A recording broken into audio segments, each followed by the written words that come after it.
showing up a little bit later, I guess. Isaac Brown, ask yourself. But basically, we wanted to challenge TJump on his views about naturalism and about mind physicalism. So, Tom, do you want to start out by describing your view of philosophy of mind, please? It's material. Mind and brain are the same. Physicalism, same as the consensus in every academic field. Okay. Do you have a view on mind-body dualism? That is wrong. That's kind of the point of physicalism, that dualism and idealism are incorrect. So, well, what's going on? Yeah, youth, you can get on. Yeah. Okay, so that's a little bit of a surprising for a lot of our audiences because no, that wasn't expected. But yeah, so the question is, how do you deal with the problems that arise with materialism, like the rule following argument against it or the Jackson knowledge argument? What are your responses? Arguments aren't evidence in the first place, so that methodology of coming up with arguments to try and diffuse a position is not evidence of anything, first of all. Secondly, the arguments don't work. So those would be the main two. The first is that one, arguments aren't evidence in the first place, so you're never going to convince anybody by arguments. You'd need some way to independently verify that the conclusion you've come to via the arguments is true, independent of your imagination. So arguments themselves don't do that. So you'd need something beyond just the arguments. The arguments are a valid way to come to a hypothesis, but then you need to independently verify the hypothesis or you have nothing. So the arguments themselves are nothing. You would need a new methodology to demonstrate their truth in reality. Because there's lots of very valid, strong arguments that have been applied that have just been wrong, like the argument against Einstein that space and time can't bend, therefore Einstein's general relativity is wrong. Nobody cares. The argument against infinite regress from theists, nobody cares in physics. Arguments just don't matter in the first place because they're all they are is here is what you imagine the case to be. They don't tell you anything about reality whatsoever. You would need to then demonstrate that your imagined description of reality actually applies to reality. And so the arguments themselves don't do that. You need some independent way to verify that. Otherwise, they're not evidence of anything. Okay. And can we get a response to the Jackson knowledge argument? What And could you outlay it? What is it? it's basically known as the Mary's room argument, and the idea of where qualia, for example, can be said to be different from. We got Josh in here. Yeah, I know. So Mary's room argument, it's a confusion between the map and the territory fallacy. It's saying that our description of consciousness isn't itself consciousness, which like obviously. So the most of the idealist arguments fall into the category of being a map in the territory fallacy of assuming that our descriptions of physics can actually give us consciousness, the qualia experience itself, which the only thing like an idealist would accept as redness is literally the conscious experience. Like there's no description of redness that counts as redness because redness, like by definition, is itself conscious experience. So the only way to describe redness is with conscious experience because they are definitionally the same. And so any description of the thing that it is will never be sufficient to actually get you the consciousness. And so it's just a basic map in the territory fallacy. Obviously, if you're drawing a map, the map will never be the same as the territory. And so obviously our descriptions of consciousness will never give you consciousness. And so there's no actual problem here. That's why, again, no one really takes this seriously in neurology, cognitive science, philosophy of mind. It's not really an interesting argument. Okay, so youth resist. Do you want to jump in, or should I? Youth? Okay, you don't. Okay, so here's the objection that has been posed to you in the past that we are not sure you've addressed. And the objection is basically your view seems to entail some form of epiphenomenalism. I don't really have much of a position on like what exactly consciousness is. I just kind of go with that's Dan Dennett's position. Here it is. It's an interesting position. There are other ones. I don't really take a strong position on which view on materialism. Okay, but would you say that? What about Dan Dennett's view? I just list it as an option. So like as a counter argument to many theist positions, I don't actually adopt any of the strong materialist positions. I don't know which one is right. I don't really care. But do you see why, for example, the objections we've raised to you in the past, which is that the view seems to be one, the problem of epiphenomenalism, and secondly, if it is assumed, I presume that you're going to say that the laws of the universe are deterministic.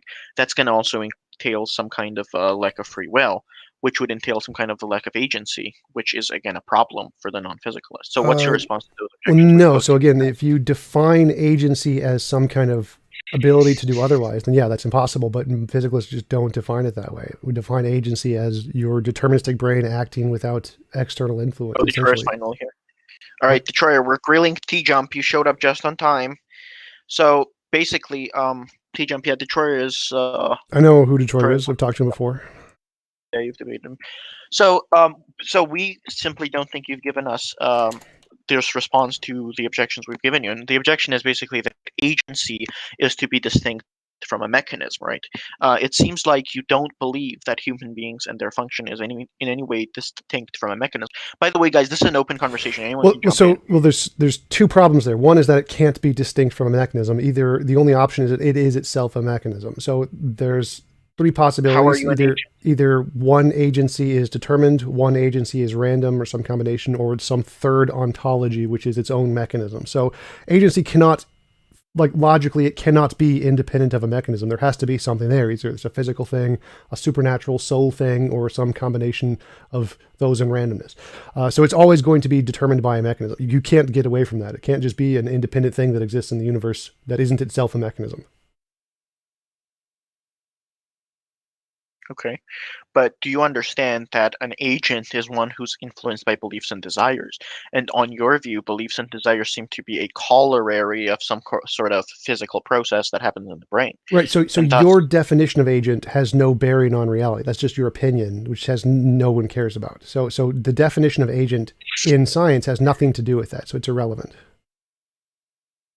And if you're not an agent, how can you even know what's relevant and irrelevant? Knowledge doesn't require agency in the sense that knowledge doesn't require agency. No, like you can be determined to know something and still know. Wait, stop. Just a second. Knowledge is a subcategory of belief. Are you saying beliefs, non-agents can have beliefs? Correct. You can have beliefs without being agents. You can be determined to have beliefs, and those beliefs can be justified beliefs, and those beliefs can be true. Therefore, those beliefs can be knowledge. Do you understand that for beliefs, this is the objection that we raised to you last time, that beliefs are a normative claim. So only no, they're not. Beliefs are literally just a physical thing in the brain, or a supernatural thing in the brain. They're not. It's not normative. Has nothing to do with it. But do you believe? Yeah, Jarl, you can jump in at this. Anyone can. It's an open conversation. I'm just leading into here. So, if you believe that non-agents can have beliefs and desires, then I don't understand what separation you draw between agency and mechanism. I told you agency is a mechanism. Even if there is a free will, it's still a mechanism. So I said there isn't a distinction there. Like anything that exists is going to be a mechanism. God, if exists, would be a mechanism. Yeah, that's a view that we used to. Michael, anyone can jump in.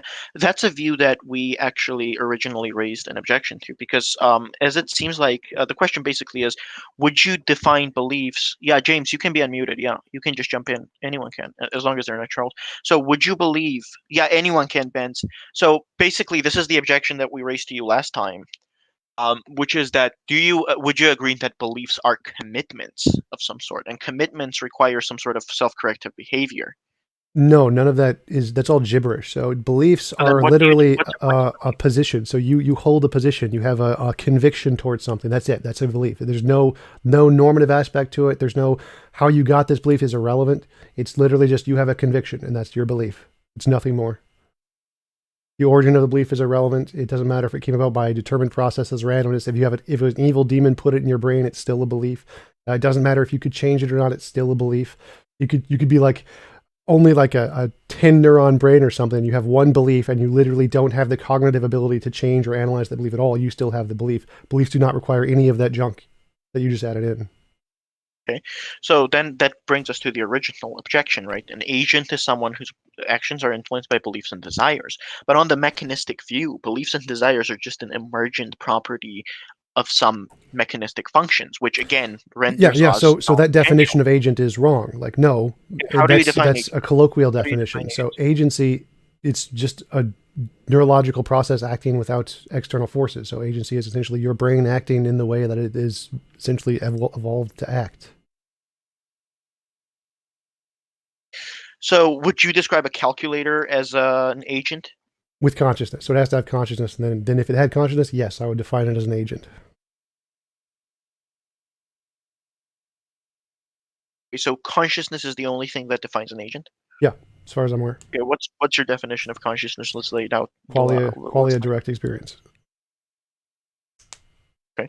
So would you define any living thing that has qualia, like for example, Yes. seeing color as an agent? A color? So for example, on your view, would cockroaches be agents? Probably.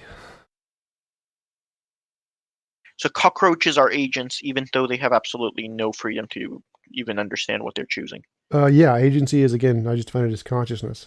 You have consciousness, you're an agent.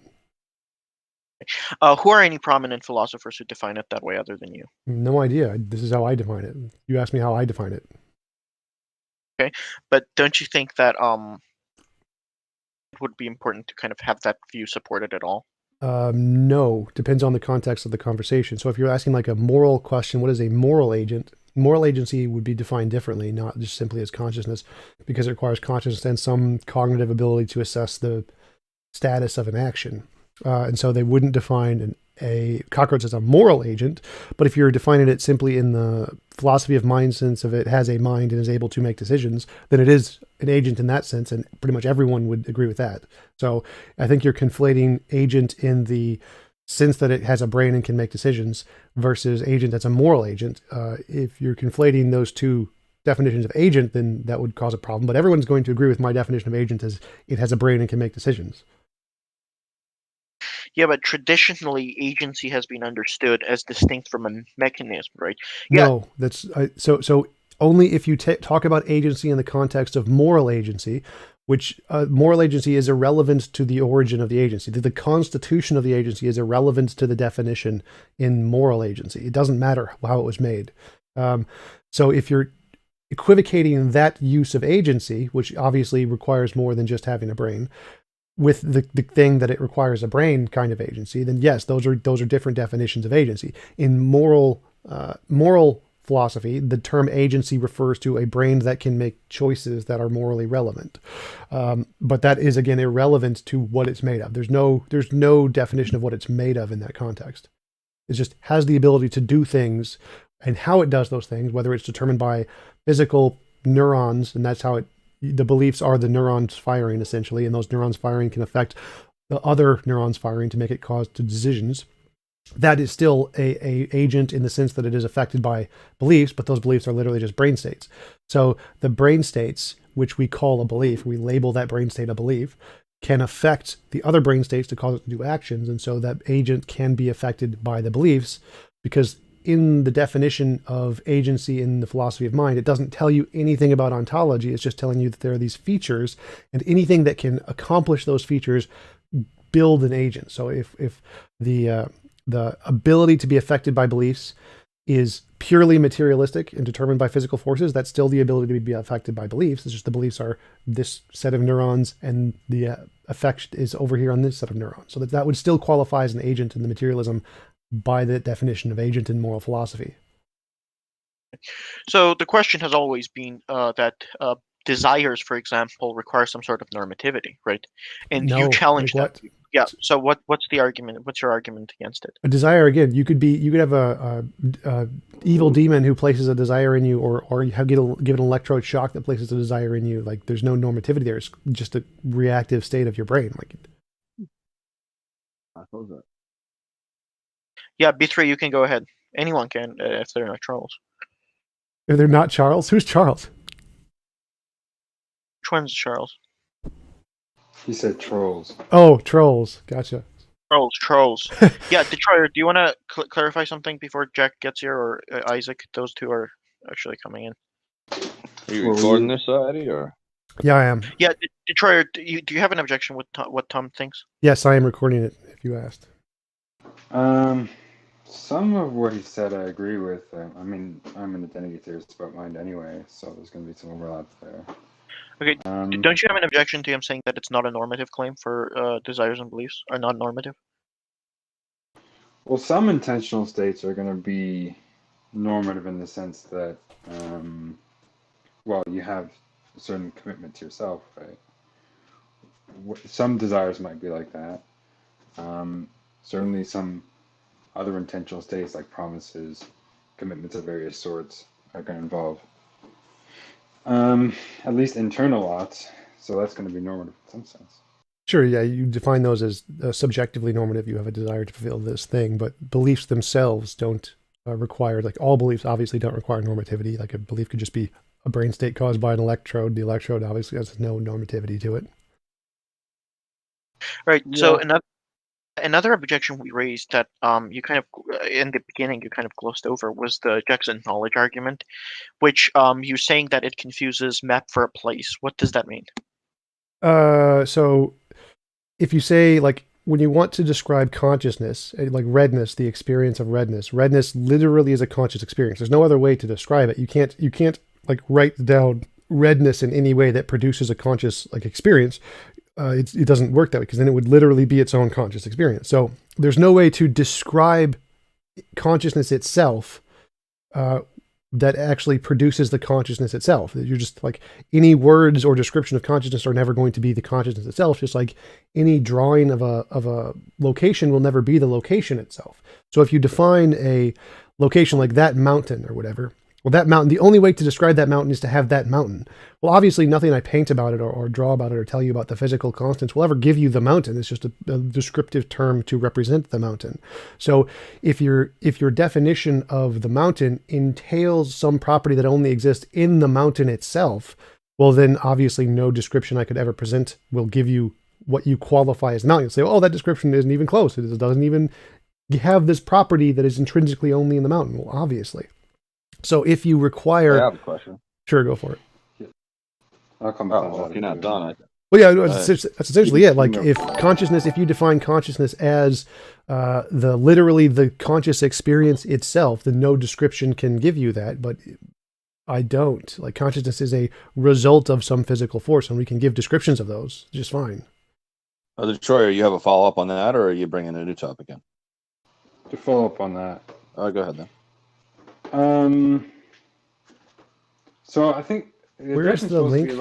Where's the universal physicalist. link for the? Yeah, I'm gonna give it to you here. I DM'd you, but DM'd, okay. Here. Did you got it? Yes. Just Putting it in my chat box. All right. I just put it in the chat box so people. Yeah, this is open room as long as people aren't trolls. And we want to stay on topic because we want to like raise objections that we originally raised. To. Go ahead, Detroyer. Yeah, continue. The idea on the physicalist view is that, I mean, look, there's in principle a way to completely describe the world. Sorry, one second. In physical terms, right? And it sounds like what you're saying is that there's some things that you couldn't do, so like you couldn't write it all down. You couldn't give a complete description of the world. Yeah, we grant that. So like you can't describe the ontology of matter either. So like nothing in physics tells you what energy fundamentally is. There's no way, like no matter in principle how much we learn about physics, we'll never be able to like write ontology of energy as an equation. It's not a thing. We just, whatever it's made of is what it's made of. You can't represent that with mathematical equations. You can only represent its interactions with other stuff, the relation between them. So it shows the limits of science there.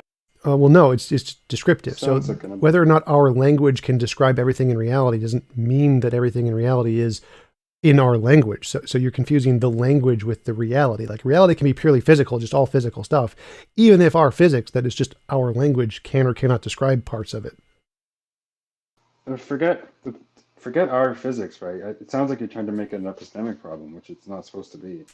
Well, all physics is our physics. Do you think there could be Sure, but do you think there could be a completed or ideal physics?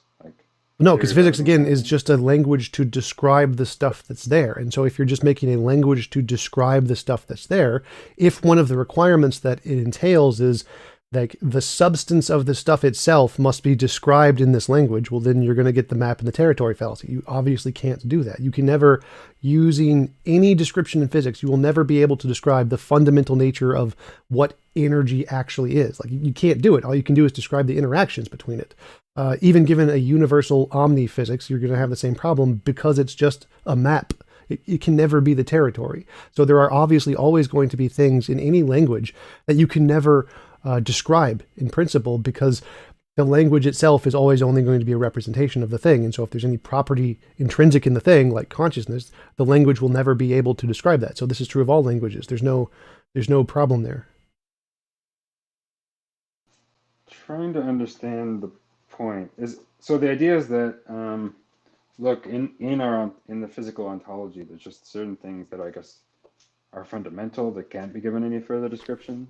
Well, no, I'd say it's deeper than that. There are certain things that cannot ever be described by any language, no matter what, because the language is always going to be a map. The map can never be the territory. Thereby, by definition, no matter what language you ever come up with, it will never be able to give you a description of the territory itself. You will always just be a map. Well, the map does give a description of the territory. That's what a Yeah, map so it does. seems- Well, yeah, so It we can give a seems like- description of consciousness, but we can't give consciousness itself. Sure, just like go we ahead. can't give the map itself. So it seems like this is uniquely an issue for conscious then? Like, is there anything else you think? Yes, the fundamental Can't give a nature of matter, you could apply it like, you could never, in principle, with all possible words, describe a mountain. Because the mountain itself, if you describe some property of mountainness, like the property of being a mountain, there are no words that can give you mountainness. You can just describe what it looks like, but you can never get mountainness from a pile of words. So if you have some kind of physical thing, like say an object that weighs 2 pounds, you can never get 2 pounds with a combination of words, unless, like, granting you don't write them down. If you're just saying the words, none of the words are going to add up to 2 pounds. So there's no possible way to take the words and then put 2 pounds into the words to make it make sense. Like, no, it's a physical thing. So there's all kinds of things like this. It's not just consciousness. Right, the description doesn't have to become the thing. Right? Well, no, that's Really? that's what you are saying. So when you say, can you describe redness? Redness is consciousness. And so if you want a description of redness, you need it to become the thing. And so that's the problem with the idealistic or dualistic arguments, is that you're asking for the map to become the territory, which it obviously can't do. So it'd be like me asking if the words could become the 2 pounds. Like, obviously not. Is it a problem? No. Well, It's not you physical. yourself, I don't understand why no one's making this claim. Like, look, if Well- you think that consciousness is something out there in the world, right? Yes. You have consciousness over there. It's a physical thing on the physicalist view. Yeah, it's a brain Why state. can't we provide a map, give a description of it? in We can. physical It's a brain terms, state. right? It's a brain state. We can. yeah. So that brings Okay, me to good. where I was going to ask you a question. Go ahead. Just like, you- can we just finish ahead. this objection out before you ask the question? Yeah. So TJump, basically, yeah, B3, we'll get to you. We just want to finish this objection. Well, I mean, I guess Yeah, go ahead, Detroyer. 10 for 20 seconds to finish that point then we just go back to the knowledge argument, right? Presumably she can have those descriptions of brain states in the room. What's your question? I mean, then The question is, why can't you map out the descriptions of physical states? well, So, yeah. no, but he's granted that. Look, you have a description of the brain states, which you think are just the conscious states that Mary can have in the room. Then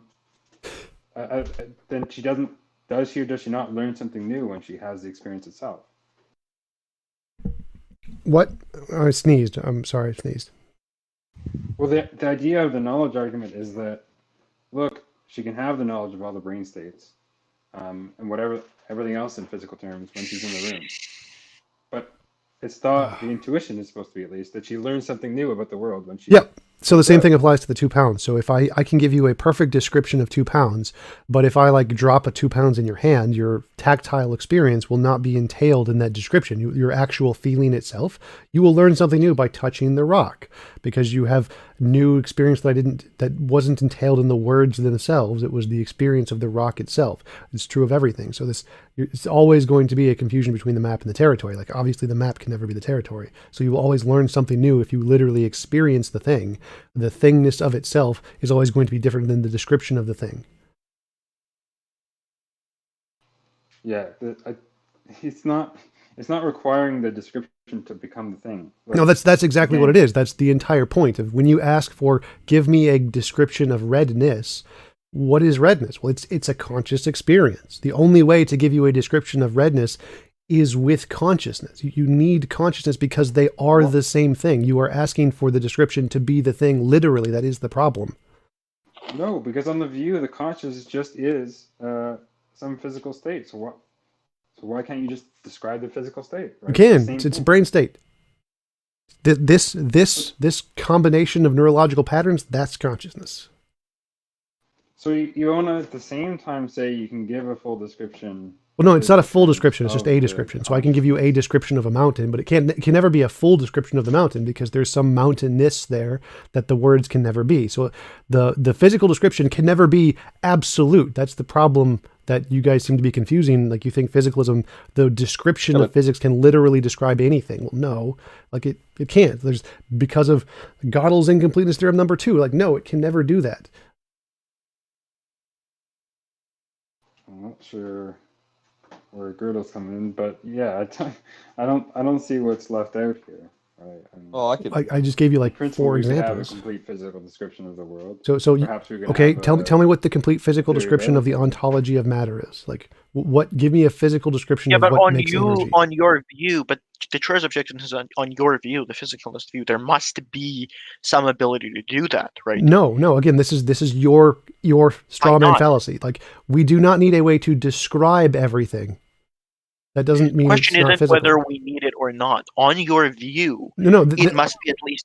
no. Again, that is wrong. Your description of my view is completely wrong. Like, no, I do not in anywhere. Nowhere, no physicalist thinks that if we don't have in our view some linguistic way to represent something, then it can't be physical. No one thinks that.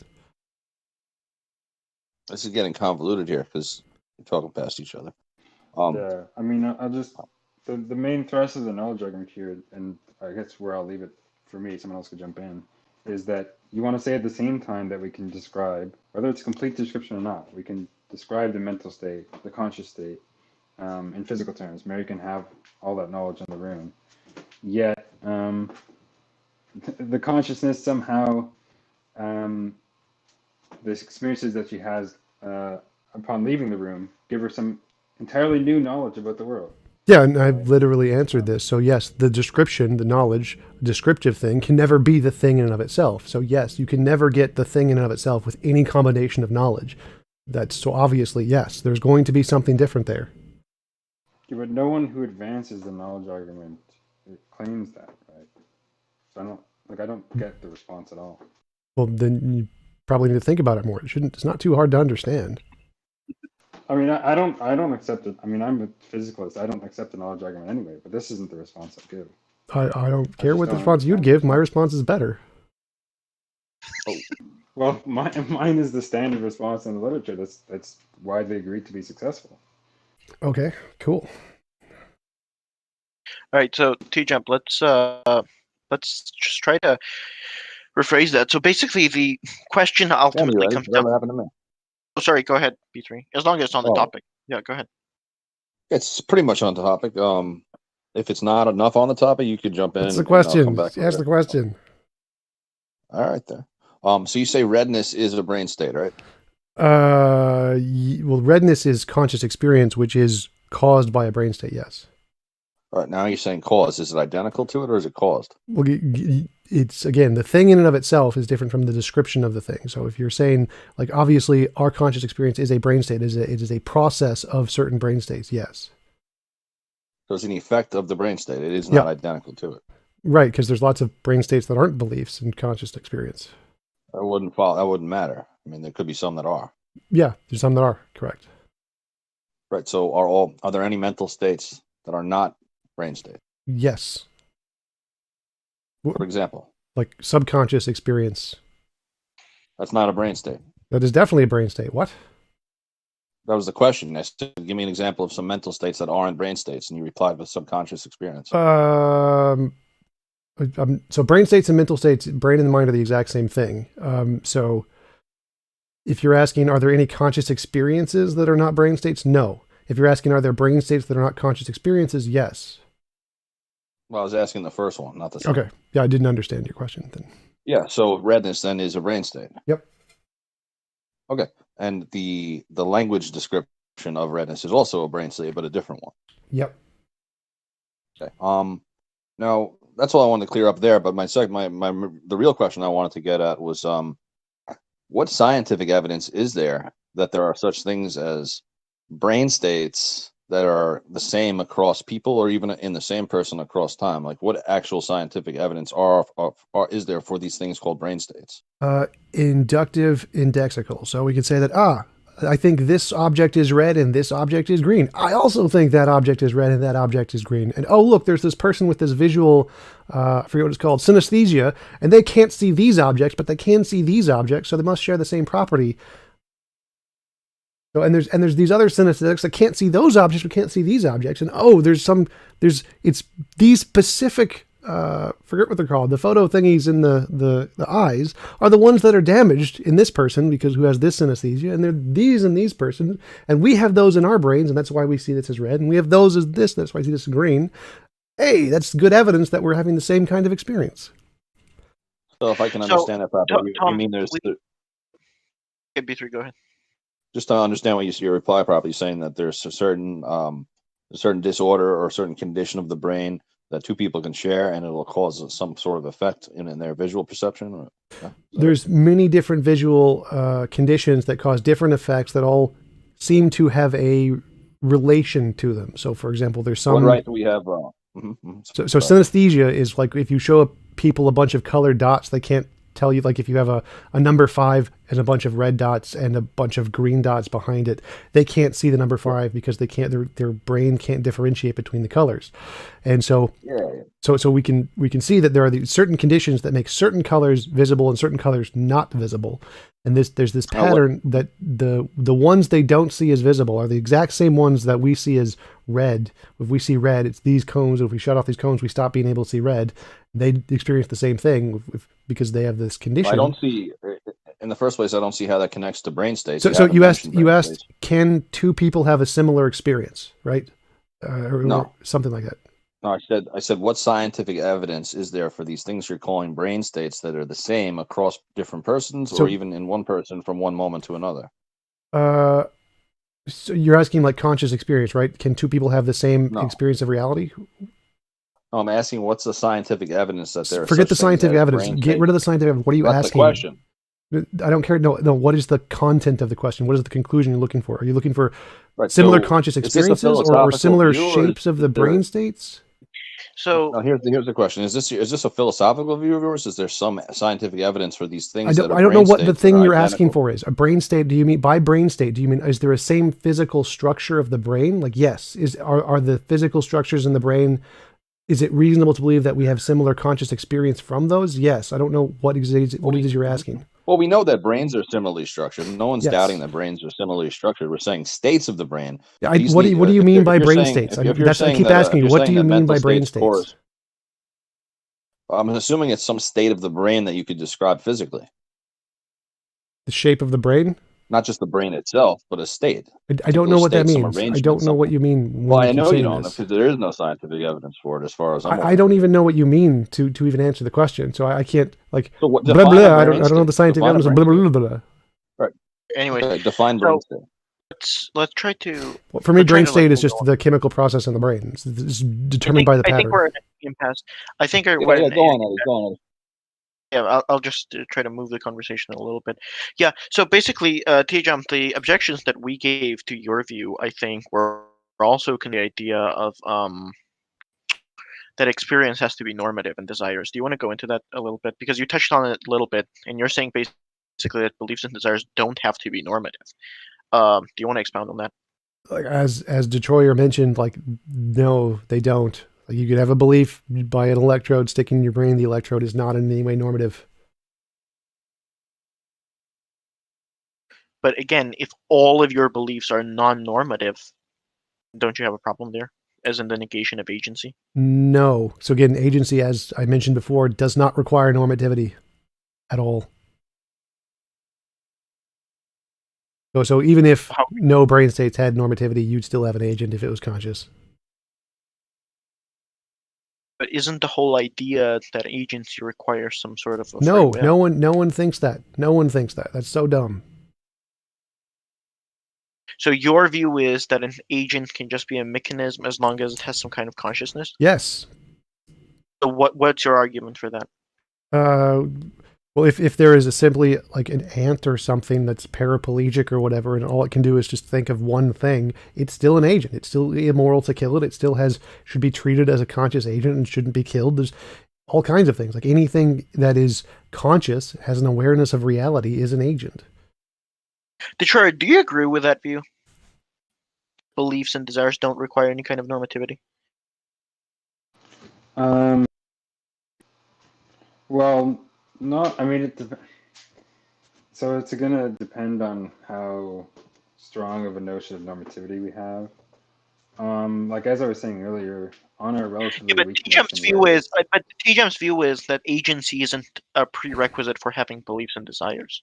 Well, no, your definition of agency, which is completely nonsense. So my definition of agency as a conscious thing with a brain state, yeah, it has beliefs and desires. So obviously, if you're conscious, to have a belief and desire, you have to be conscious. And since my definition of agency entails consciousness, and that's it, then yeah, you to have beliefs, you'd probably have to be an agent because you have to be conscious. But your definition of agency is just gibberish. I mean, people generally take agent to be something like, well, an agent is something that has beliefs and desires and intentional states and acts based on those states, something like that, right? Sure. More in like vague terms, right? Yep. And yeah, you want to say, well, such a thing would be a conscious thing by definition, maybe. That's all fine. I'm not sure where the disagreement was exactly. Me neither. I think CC wants to say. Well, basically, well, let me see if I can steel man his argument. So I think what he's saying is that something to be an agent, it has to have this property of freeness that it can do otherwise, that it can't be. It's not being. No. What I'm saying is agency is distinct from a mechanism, one whose actions are influenced by his or her beliefs and desires. And beliefs and desires are commitments, right? And these commitments influence one's desires. Now, again, okay, simplify that. So if a belief is a brain state and the brain state can influence the desires, which are other brain states, then obviously that would still be consistent with your definition. So there's something else in your definition there. But there is something else, because in your view, beliefs and desires are technically just emergent properties. I mean, beliefs and desires aren't even some brain states. I think that on your view, emergent properties, like brain states are emergent properties, hearts are emergent properties, arms are emergent properties. Emergent properties still exist as physical things. Walls are emergent properties. I don't think that. I don't think that. I don't know. I don't know that that's something that. I don't know that that's something that I find wide consensus in the field, because I mean, I think that there must be agency is supposed to be the opposite of what a mechanism is, right? Agency as distinct from a mechanism. No one says that. No one says that. Then what's the point of defining agency at all? Not just called it's consciousness. Exactly what Detroyer said. So he gave a better definition than I did. It's just a thing that has beliefs and acts on those beliefs. Doesn't matter what the beliefs are made of, whether they're neurological brain states that cause those beliefs and they act on those brain states. That's still having beliefs and acting on the beliefs. So how do you define beliefs? A proclivity or desire of some kind, or just a position, an intuition. I'm not sure what the best definition of beliefs would be. It's just the definition I was using idea was that beliefs are commitments. Yeah, that's no. Well, I mean, maybe that would work. You're saying that beliefs aren't commitments? Maybe that would work. I'm not sure. It depends what you mean by commitments. Well, there's no normativity. There's no normative commitment. Like you're obligated to do something. It's like a commitment, as in I have this belief as of X. You're committed to this belief or position. Then yeah, that kind of commitment. Sure. Yeah. So Detroyer, you share this view with TJump? Don't find this problematic? Sorry, I wasn't listening. What view exactly? Basically, the view that beliefs and desires aren't commitments. Well, no. Again, so if you define commitment as I am committed to this position, then it's that kind of commitment. But it's not a commitment as I am obligated to X. It's not that kind of commitment. Yeah, but desires and beliefs are commitments that the agent sets out to achieve. Detroyer, are you fine with that? So like you could I could zap your brain and an electrode, and your desire is caused by the electrode. You didn't set out a damn thing, and you could still be like motivated to achieve this thing that I've zapped your brain to do. So the agency doesn't need to set out anything. But some desires will involve certain commitments, right?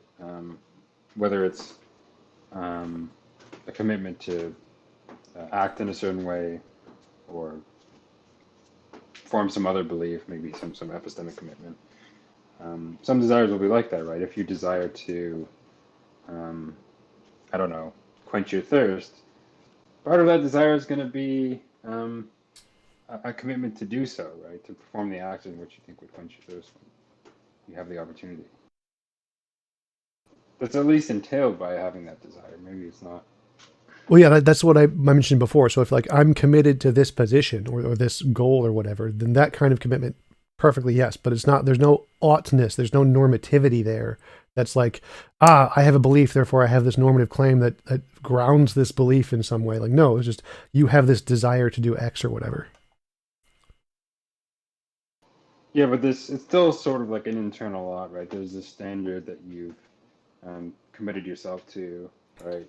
And you can either succeed or fail to live up to it, right? Sure, that fits in with my distinction between the type of I'm committed to at position X versus not the kind that he's mentioned of this normative kind of commitment.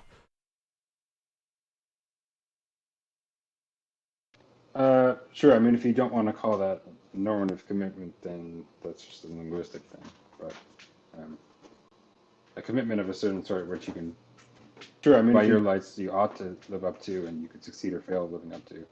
That's just normative, in at least a weak sense. Sure, yeah, I'm happy with that.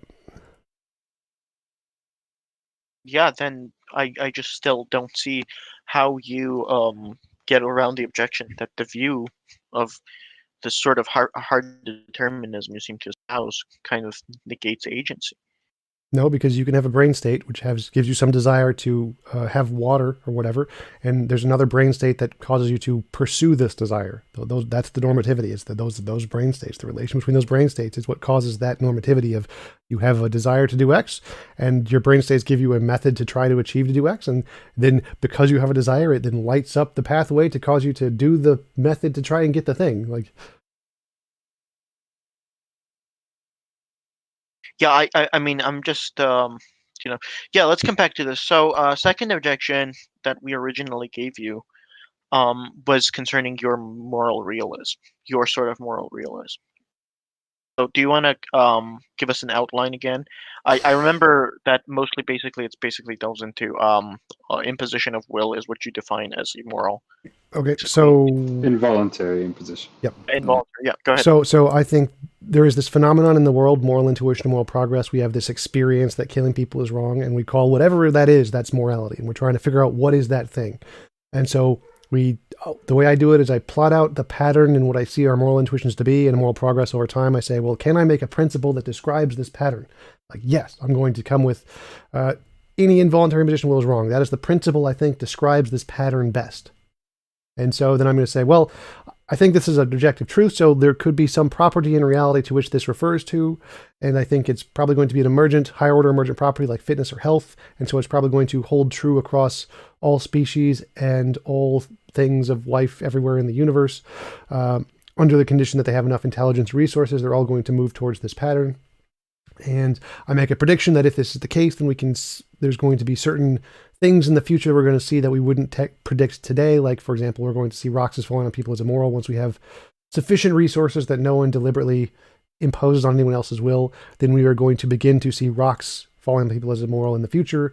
And that is my position. It's just we have this phenomenon. I make a principle to describe the phenomenon. I try to make predictions about what, if the principle is correct, what we would expect to see in the future. Okay, so well, the objection that we gave is first of all that well, there was actually a couple of objections that we gave, but one of the objections.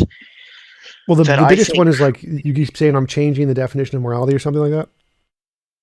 Well, yes, the first one was that it's like descriptive ethics, not like normative. So let me address that. The first thing is that morality is whatever is causing that. So there's a phenomenon of moral intuition, moral progress. Whatever is causing that phenomenon, that's morality. You don't get to define it. It's just whatever is causing that phenomenon, that's morality. Regardless of whether you think it's defined by normative or whatever like limitations you place on the definition are irrelevant. So if evolution is just a product of or if morality is just a product of evolution, then morality is a subjective evolutionary byproduct, and that's it. So you don't get to presuppose the definition of morality. Morality is whatever is causing that phenomenon, the moral intuition, moral progress. Whatever is causing that phenomenon, that's morality. You don't get to place preconceived definitions on that. Right, and our objection was, No. go ahead, Detroyer. I mean, that would be fine if what people meant by morality was a sort of indexical concept like that. Like, what I mean by morality is whatever is causing this phenomenon, whether, moral intuition, moral progress, whatever. But that's not how people define the term. That's not what people have in mind when they use the terms. Well, no. So what they have in mind when they use the term is Maybe it's not clear. is the intuition. So there's this. We have this moral intuition, moral progress. Killing babies is wrong.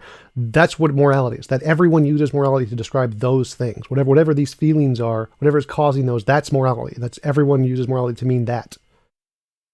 And then I go further and say, well, that is caused by involuntary position of will. So that's my personal theory. But everyone agrees morality is the phenomenon of moral intuition and moral progress. Whatever that is, that's morality.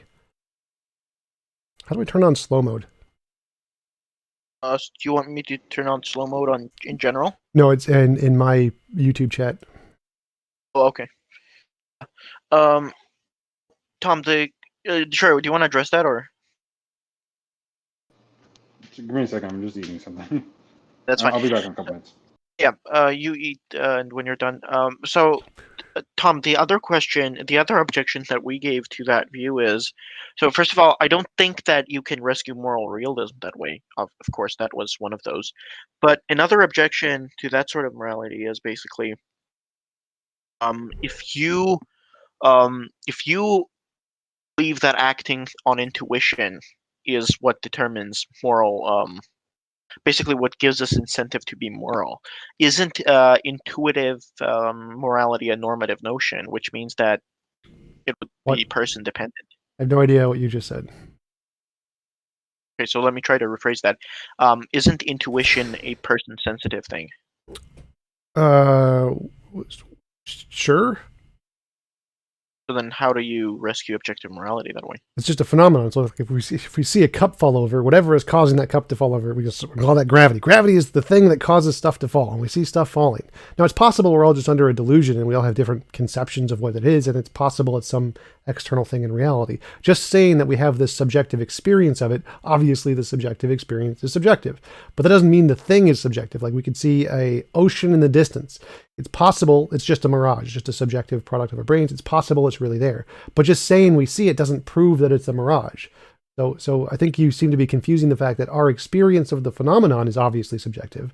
But that doesn't tell us one way or the other whether the thing in itself is or is not subjective. Right, so not to Wait, yeah, Could go I ahead. check for a second? Yeah, okay, go Hold ahead. on. So, are you arguing that we have like a subjective experience of morality, and morality is somehow like some objective truth of the universal? Yeah, that's It moral seems really- realism. Yep. Okay. Yep. Um, That was kind Isn't- of we should have known that like hold on. coming in here. that's like really, really dumb. What's that, So- Tom? Like that What's was that, Tom? everyone should know that I'm a moral realist by now. Like, come on. Yeah, I know that. Yeah, I know that. Admit I didn't know that, but moral realism is so stupid. So Okay, you can take that Okay. up with the consensus of or the majority of philosophers who are moral realists. Tell them to that. Tell it to them. okay, I mean, I don't care. Okay. I think that's stupid, so, but okay. So all right, let's just. What is morality, first of all? Well, I mean, I don't think we should go down the route of what moral realism is because we've literally covered that, and it's like I'm a moral realist. Yeah, that would be outside of the scope. But yeah, I mean, I have to say that I have a bit of a respect for Detroyer. Are you back? Yeah. Yep. Just a second. I have to say that. Yeah, go ahead. Go ahead. No, go ahead. I mean, it might get somewhat deep, but it sounded like, correct me if I'm wrong, but it sounded like you were saying, look, people have these, responses to certain actions, and they call that they call this action immoral, right? Say, No. So they have a feeling. They have a feeling that killing people is wrong. That feeling is what they're calling moral. Whatever that feeling is, whatever is causing that feeling, that's what morality is. It's that feeling that is whatever morality is. So morality, the term morality in every model of philosophy refers to those feelings that we have. It's not the actions themselves. Like you could say it's moral to kill babies for fun or whatever. That who cares? That's irrelevant. It's the feelings that you get from those actions that are what we're calling morality. Or that is what morality is, or the effect of morality, or whatever you want to call it. Okay, now I don't really understand at all then, because if we're saying that the feelings are what morality is, well then, isn't immoral action just some feeling or some subset? No. The actions, or whether or not an action is, those are all subsequent follow-ups to explanations of morality or explanations of those feelings. I have a feeling that killing babies is wrong, therefore it is immoral to kill babies. But when you say, well, what is morality? Morality is, well, we feel that there's this thing there that it is wrong to kill babies. That feeling is what gives us, is the phenomenon of morality. So we have this phenomenal experience that it is wrong to kill people for fun. And we think that that feeling corresponds to something, to morality. And so morality is the phenomenon of that feeling. Whatever is causing it, whatever is that feeling, that's morality. So obviously the feeling itself isn't moral or immoral. Aren't feelings inherently subjective, not objective? Yes. Wait, let Detroyer hit. So I'm a little bit puzzled on what it means to say that the feelings are morality, but I just want to. Well, how is it like if I say a cup? Just that's a good point to bring up on to talk about. So if I say a cup falls, whatever is causing that to fall, that's gravity. So I see a phenomenon, I label the phenomenon with a name. I say something is causing the cup to fall every time I pick it up. That thing is gravity. So whenever I use the term gravity, I'm referring to that phenomenon of stuff falling when I drop it. Right? That makes sense. So, so I have this feeling that when killing people for fun, that's immoral. I have this feeling, this experience I'm having, that like seeing the cup fall as an experience of my eyes. I have this feeling internally that killing people for fun is wrong. And so that experience, I'm going to label that morality in the exact same way. So obviously in both cases, I know nothing about what's causing either one yet. I just know there is this phenomenon and I've labeled it with this title. One, stuff falling, whatever's causing that, that's gravity. Killing people for fun, whatever's causing my feeling that that's wrong, that's morality. So there are these phenomenon and we label them with this term. Wait, is it the feeling itself that's morality, or whatever's causing the whatever's causing it? So the feeling itself is just the phenomenon. So like literally the cup falling isn't gravity. Right. So in the case of where someone has a feeling that, I don't know. Well, the feelings themselves don't make a difference. So you could have any feeling, like I could say it's immoral to eat broccoli or whatever. Well, I still have that same feeling and I'm labeling that feeling as morality. So we have some agreement that the feeling has some similarities across peoples, that like killing people is wrong and that there's patterns to it. But the same thing could apply, like if you're a psychopath or whatever and you think it's moral to eat babies, it could still be the same feeling. So yes, the feeling itself is subjective. Right, but just take the less controversial case, like killing babies for fun, right? I mean, what is it that's causing that feeling? Because that's what you're identifying as morality, right?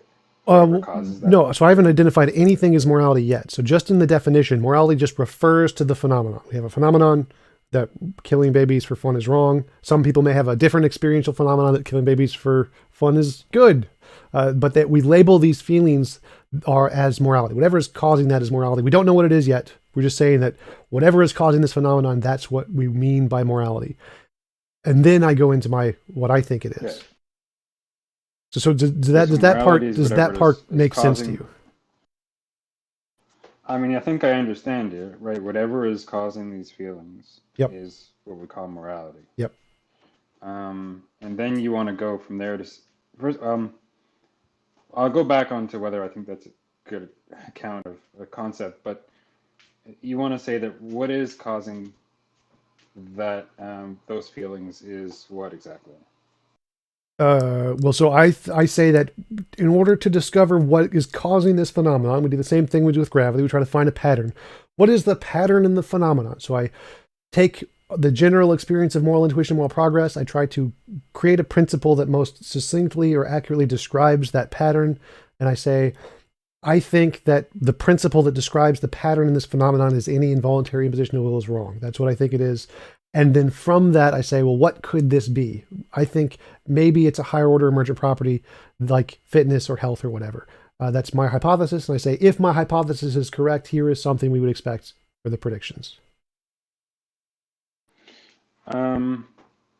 So, I mean, I think we could agree, at least for sake of argument, that it is some sort of general fact about the people's feelings of this sort, that they're immoral. The things identified as immoral are those which are involuntary impositions of will.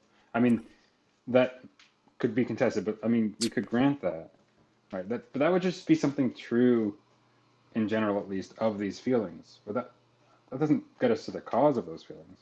Wouldn't the cause in individual cases be, I don't know, some prior mental states, various interactions with the world that like. Yeah. So, would for it example, like if we have like a bunch of people standing on a hill and we all see an ocean in the distance, some people could see the ocean as green, some people could see it as blue. The ocean itself could just be a mirage. We're all just hallucinating it. We have no idea. But a lot of us seem to share some of the experience. It seems like it's always blue. It always has these kinds of properties to it. So it's reasonable to hypothesize that maybe that's a real thing out there. Maybe what we're seeing is actually a real thing that exists. We should try to go, if it did exist, how could we like test that? Here's a prediction we could make that. Well, if we go over there and like get a cup of it, it's gonna have like water in it or whatever. So right now in the stage of morality, we're all just standing on the mountain. We see this experience of the ocean in the distance. We all have different experiences of it. Some people see it's red, some people see it's green, whatever. And we're trying to figure out, well, is it real? Is it just a hallucination? Those are all the hypotheses. My hypothesis is it's real. It's a higher order emergent property. And I then make predictions about what's going to happen to us in the future, the future experiences we're going to have that we haven't had yet, like going down and taking a cup of water or whatever. And so that's just works the exact same way science does, is that we're just, again, standing on a mountain. We all have this experience. There's some commonalities to the majority of us. It could still all be a delusion. It could still just be a product of evolution, just like a mirage of an ocean could be a product of evolution and just an illusion. But that doesn't give us an issue. It's still perfectly fine to say, well, it could still be a real thing out there. So the real thing out there is involuntary imposition of will. No, that's the principle to describe it. So like saying the ocean is blue. Like obviously the statement the ocean is blue isn't what's out there. It's just there is an ocean out there and it causes us a feeling of blueness. So there is some moral thing out there and it causes us a feeling of involuntary impositions of will is wrong. So the involuntary imposition is a description of the thing. It is not the thing itself. Right, but I'm using that description in order to pick out the thing, obviously. Sure. And so that thing, which I use that description to pick it out, is something in the world. And it's causing our feelings, say, when we think that killing babies for fun is wrong. And because we say, well, what we mean by moral is just whatever is causing those feelings, well, morality is, involuntary imposition of will or something like that. Yeah, but I'd say like, goes? Yeah, pretty much. So involuntary imposition of will would be referred to a higher order emergent property of nature, but yeah. Right. I think I kind of understand the system vaguely. I don't know if someone wants to jump in because I've like at least 5 or 6 ways to go in criticism here. So I don't know if someone else wants to talk or do you want me to keep going? It's up to you. You can go for it. Like, criticisms are Yeah, good. Detroyer, I'll jump in. I just want to hear your first 2 objections and I'll just jump in. Sure, I'll make 2. First, I guess the biggest one is that it doesn't seem that this is how people fix their concept of morality, right? What do you mean? It's not like, so let's go back to the gravity example, right? If what we meant by gravity was just, well, by gravity I just mean like whatever it is that's causing these things to fall. Right? Well, isn't that what people did mean by gravity? Like, is there? Sure. Yeah, we can go with that, right? I mean, maybe we do mean that by it. It's a perfectly fine definition. I mean, let's just suppose that's all we mean by it. Whatever.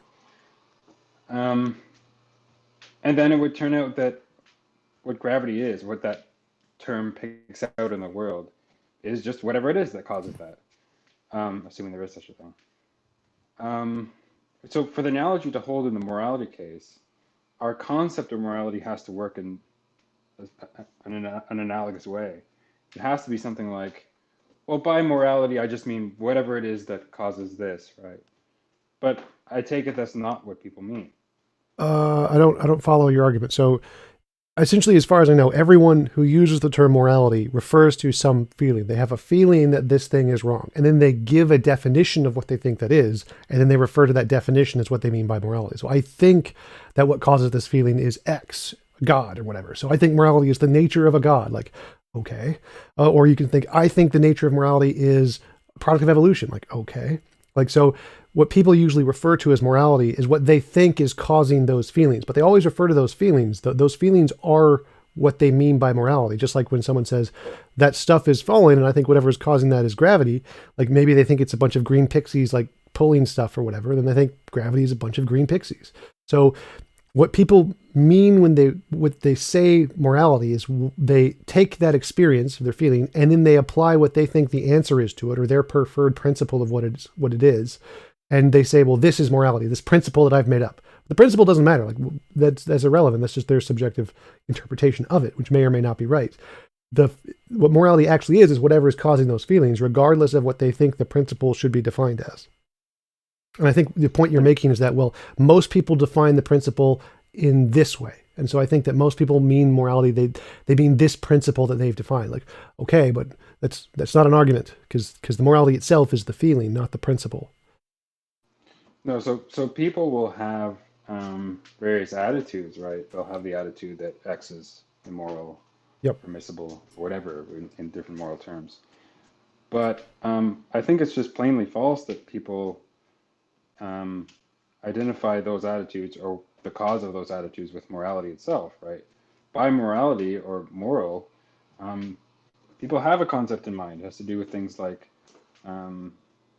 normativity and what I'm not people quite should do. following, because that's literally the same thing as what I just said. So they have this feeling that that is wrong to kill, and they say that the reason we have this feeling is that the principle that best describes these feelings is that we have this normative feeling that we should not kill, or that we have this obligation not to kill.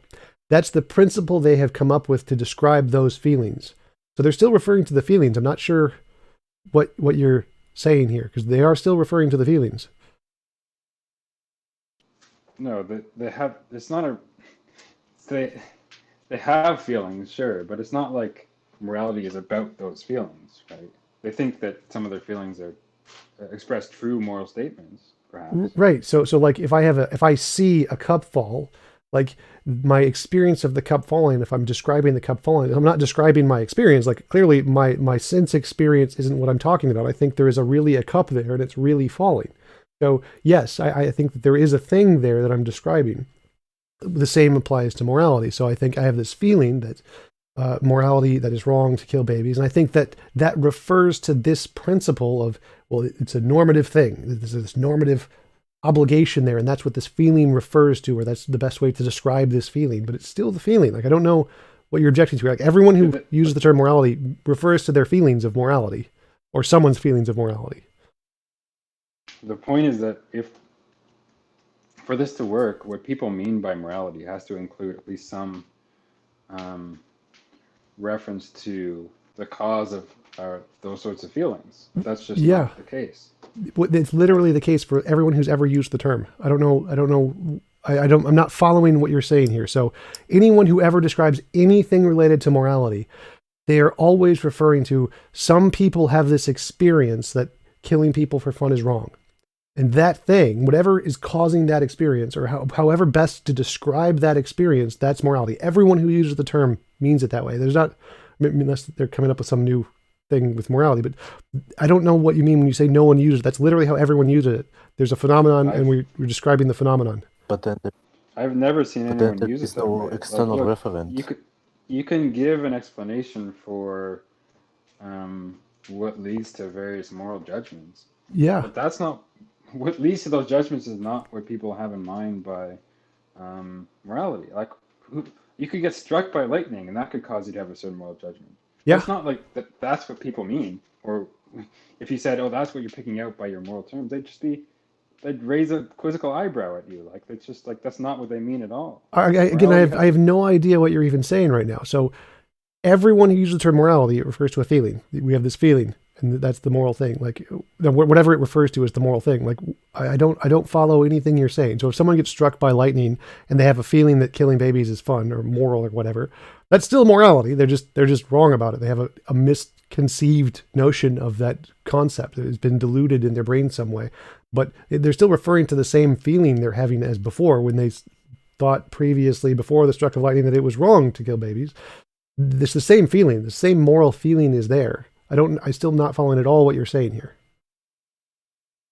Like how do like if no one one sec if no one ever felt that it was wrong to kill anything ever, would there ever be this language of morality? No, but I'm not denying that, right? Look. Well, that's all I mean. That's all I mean when I say people are using this term to describe that phenomenon, is that this term literally refers to that phenomenon. If that phenomenon didn't exist, this term wouldn't exist. Wait, but those are two different claims, right? The counterfactual isn't entailed by the first, like, then. Wait. So obviously, I think I follow me. So it's possible that morality could exist if no one had feelings of morality. I agree there. But the fact that people have feelings of morality, they have this sense experience of it, and they've made this label to apply to that sense experience. So like, I see a cup falling, I'm going to apply that to gravity. Like obviously if no one ever saw anything, the term gravity wouldn't exist either. And it's true that those are two separate claims. Like their experience and terminology use and the phenomenon itself are obviously two different things. But the term which is what we're describing, is what do people mean by the term, only came about because of these feelings. They're literally using the term to describe these feelings in every single case. There isn't anything else it could possibly refer to. I don't know, but there's two different things here, right? And it's not about the first point is fine, but the real point I'm getting at is that what's producing these feelings, right? Well, that's not answered. So none of that is even answered in this. So it's just saying there is these feelings, and we're trying to ask the question of what are these feelings? How do we best describe these feelings? What is causing these feelings? Maybe it's just a brain state. That question is completely separate. That's a completely separate question. But it's not a separate question in at least in the sense that you want to say that what morality is just is what causes these states, right? That's what you said. We mean, we have these moral. Oh, sure. So I think that like we could have some sense of morality that has nothing to do with, if there was an objective morality, we could just gain some random sense that is corollary to it, but has nothing to do with it. I mean, that's possible. So can you state kind of precisely what you think someone means when they say killing babies for fun is wrong? So they have this feeling that when someone kills babies for fun, that it makes them feel bad. And they say, well, what is, I'm going to describe that feeling by saying the principle is we have this moral obligation to not do it because I have this feeling and I think that best articulates that feeling.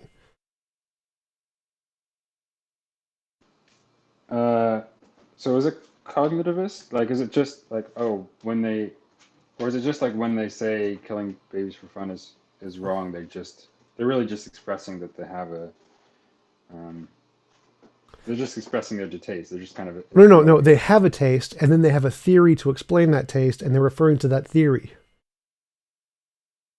So they have the feeling of it's wrong to kill babies, and they have a theory that explains that feeling. They think that, well, when someone kills babies, they are violating this normative rule that they ought not do, and that is my explanation of this feeling. And so so whenever I say something is moral, I'm referring to that theory that I've constructed to explain the feeling.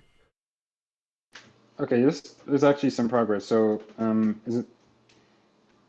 is it kind of like, okay, the person has a sort of emotional response, like, I don't know, they don't like that someone kills babies, and then they call that well first they say, well, I don't understand, therefore immoral. Well, no, the first thing they do is they construct an explanation. They have this feeling and say, well, I need to explain this feeling. There's this phenomenon and I want to explain it. And then they come up with a theory to explain it. And the theory is usually normativity. We have oughts. And they think that these principles they've discovered is what describes that feeling the best. And so when they say morality, they're referring to their theory that describes that feeling the best. But the moral system, how are the moral systems describing the feelings, right? These are just kind of emotional responses. The moral systems are ways of classifying various actions as right or wrong. Based on the feelings. So they're using the feelings and they're saying, what is the pattern in these feelings? And then they create a moral theory to describe the pattern in those feelings. Yeah, I mean, that is one way to go about it, right? Well, that's how everyone goes about it. I don't think there's another way to go about it. Well, there is sort of the Methodist approach, but it's not really relevant. Like, yeah, you can go and say, look, these are the things we call moral. How would you? I don't think you can use a Methodist. I don't think you can use Methodism here because I don't think you can come up with an arbitrary definition of morality without having experienced morality. That's why I mentioned before, like, if no one ever experienced morality, the word wouldn't exist. You have to start with a particularist model here because the only knowledge we have of morality is experiential. That's why everyone who uses the term has to be referencing the particular experience or someone else's particular experience of morality. Like, I don't think you can use a Methodism here. I mean, I don't want to talk about the problem equatorian and shit, but you could just think that, well, what I mean by immoral is just something that is not goes against producing maximum utility or something like that. Or you could just say morality means like the least cheesecake or whatever. You could just come up with any random methodological principle you want and say that's morality. Sure. But anyway, but I think we would both agree in that case. Then that kind of definition would be changing the definition of morality. I think that what most people mean isn't that. They're not just coming up with some method and saying, I think morality is cheesecake. I think pretty much everyone who uses the term, like universally, starts with a particular feeling. I have this feeling that drowning babies is immoral. And then they come up with a principle to describe that feeling. I think pretty much everyone in moral philosophy, that's how they do it. I don't know of anyone who starts with the methodological morality is cheesecake. I think anyone who does that is going to be privy to the criticism that you guys have been throwing against me that, oh, they're just changing the definition of morality. Like, I don't think it quite works that way. Yeah, I mean, I think it's more complicated than that, but I mean, sure. But what I wanted to get to was, looks okay. What we have is these individual feelings that we call, feelings of morality, right? People tend to think that, say, X is wrong, and so we want to give an account of wrongness that kind of can maybe generate some more general principle that can describe what's common to those feelings, right? Yeah, we come up with patterns to describe the feelings for sure. Right. Before I get to the second criticism I wanted to get to, well, the one thing is first, you did bring up oughts and normativity when you're describing the feelings. Do you think, so do you agree when someone says X is immoral that they're saying, or at least saying something which entails that somebody ought not do X? No, that's when most people use the term morality, their principle of what they think describes that entails oughts and normativity. Mine does not. So I disagree with most people's principled definition in that case. So do you think you're kind of talking past a lot of people when you use the term moral? No, because again, all I'm referring to is the thing that's causing those feelings, which everyone agrees upon. I'm not talking past people. They're just assuming their definition. I'm saying that definition is wrong because I expressly state this every time, so I can't be talking past them. I say there's no oughts there, so I can't be talking past people. Unless I tried to I never mentioned that and said, I'll just like slide it under the rug. Like then it would be talking past people. But since I expressly state it and say your principle that you've come up with to describe morality is incorrect, I can't be talking past people because I'm going straight to the point. Wait, but hang on. How do we get back to, it's not the case that people think that morality is just whatever's producing these principles. We can agree that people will take morality to be, I don't know, sorry, whatever's producing these feelings. We could agree that people mean by morality. So whenever Like I say something like whatever's whatever the causing, best- whenever I say whatever's whatever the best causing, wait, description just of to these clarify. So whenever I say whatever is causing these feelings, I just mean the description of the feelings, what best describes the feelings. So it doesn't have to be literally be a cause or like a god or something. It could just be the principle they use to best describe the feelings, which could be the normativity thing. It would still apply to that same my usage of whatever's causing those feelings. That's better. I mean, I think that's something that can be worked with. That makes more sense to me. The causing the feelings thing. Yeah, I can understand how that's confusing because it implies that there's like a thing out there that's literally causing the feelings, which is a separate topic for sure. Yeah, so here by morality we just mean, well, whatever principle or principles best describe what's common in the various moral feelings that we have. And moral feelings are kind of defined just Moral intuition, moral progress. one by one. Yeah. Yeah, I mean we have certain feelings that we call moral feelings. Okay, I'll skip over a few things, and then at this point in the sort of in the procedure, or figuring out morality, you say, well, the best principle that what I think the best feeling that principle people is, have. what I think the best principle Yeah. is. Yeah, is involuntary imposition of will. So I think the best principle is involuntary imposition of will, which disagrees with most other people's think what the principle is. It's not just going to be that it disagrees with most people's intuition of what the principle is. It's also going to, I think, quite plainly not be a good general principle for the moral feelings that people have. Well, again, all you're saying is that what you think the principle is different than what I think the principle is. No, but the principle is defined by whatever best describes. Right, and you think the principle that best that people describes have. them includes normativity, and I don't. But still, you just think the principle is different than what I think the principle is. That's what you're arguing. No, but the point is that this principle won't, regardless whether it's normativity or not, right? This principle will not account for the moral feelings that people have, right? And just in the sense that when a lot of people say X is moral, your principle will disagree, right? And there's a lot of particular examples. Yes, but that's principle again, fails. that's just saying that you think the principle is different than what I think the principle is. So my principle has lots of things to it that entails all different kinds of worlds. So 90% of it would be things that we would disagree with because it applies to all possible worlds that we haven't achieved yet. Because I think that morality changes over time. And since my model is describing that change in morality, it's also going to describe the morality at all the points that it's changed in the future. So it's obviously going to disagree with where we are today and disagree with where we are in the past. So it's not a problem that it disagrees. All it needs to do is describe what our current moral feelings are and why they are that way, and then say what they are going to be in the future and why they are going to be in the future. So if my model said our feelings of morality should be something different than what they are today, then that would be a disagreement. But since it doesn't, it says this is what our moral feelings are today, and here's why they are today, and here's what they will be in the future. There isn't a disagreement there in my model. So I'm trying to understand. It's not a problem for the principle that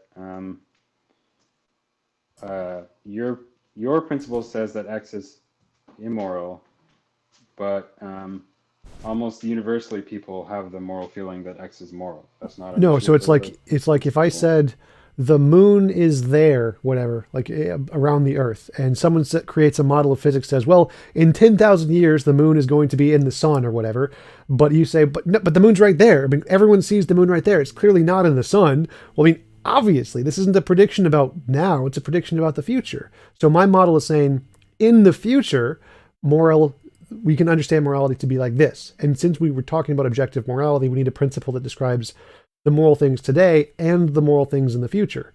So just accounting for the moral things today would not work. I can't just say in my physics it's only ever going to describe the moon going around the Earth, because clearly it may not.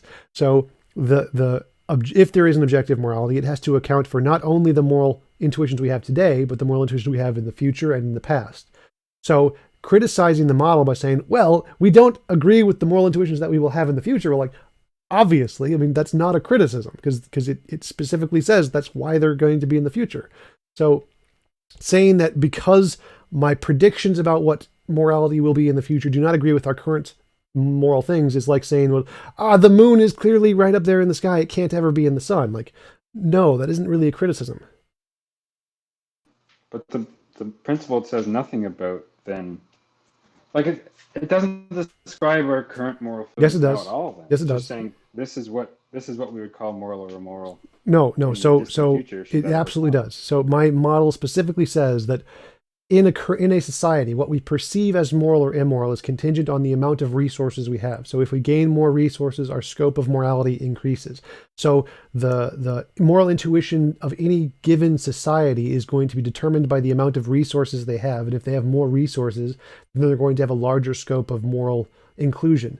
For example, that's how we get gay rights, women's rights, all those other kinds of freeing the slaves, all those kinds of things occur because as we gain in resources and can sustain more people without destroying the society because of lack of resources, then they will be included in the moral framework. And that explains why we are the way we are today, why we think putting people in prison is moral, because we don't have the resources to not put them in prison without having greater consequences. Therefore, we think in today's society it's moral to do so, or why many people think it's moral to kill animals, because we don't have a sufficient amount of resources to feed everyone without killing the animals, therefore, or haven't for most of human history, so we think that's moral. So it does explain today's morality also, but if I'm talking about objective morality, which I think is the thing, then I can't just base my model off of today's. I also have to have a principle that it also accurately describes the moral principles of the future and the past. So if I'm trying to make a moral principle that's consistent with not just today, but also the future and the past, which will be different, then I need to find a commonality between all of those things, which is going to be different than just today's necessarily. So what's the commonality again between today's and the sort of ideal? The commonality is involuntary imposition of will. Essentially, it's like plus resources or minus resources. So we think that But that's if like what we see as moral at any given time can be calculated by, does it include an involuntary imposition of will, and do we have sufficient resources to sustain that will without causing damage to other wills? And if we do that calculation, you can find out in any given society what one thing people will think is moral, what thing they won't think is moral. okay. So why wouldn't you just say something is immoral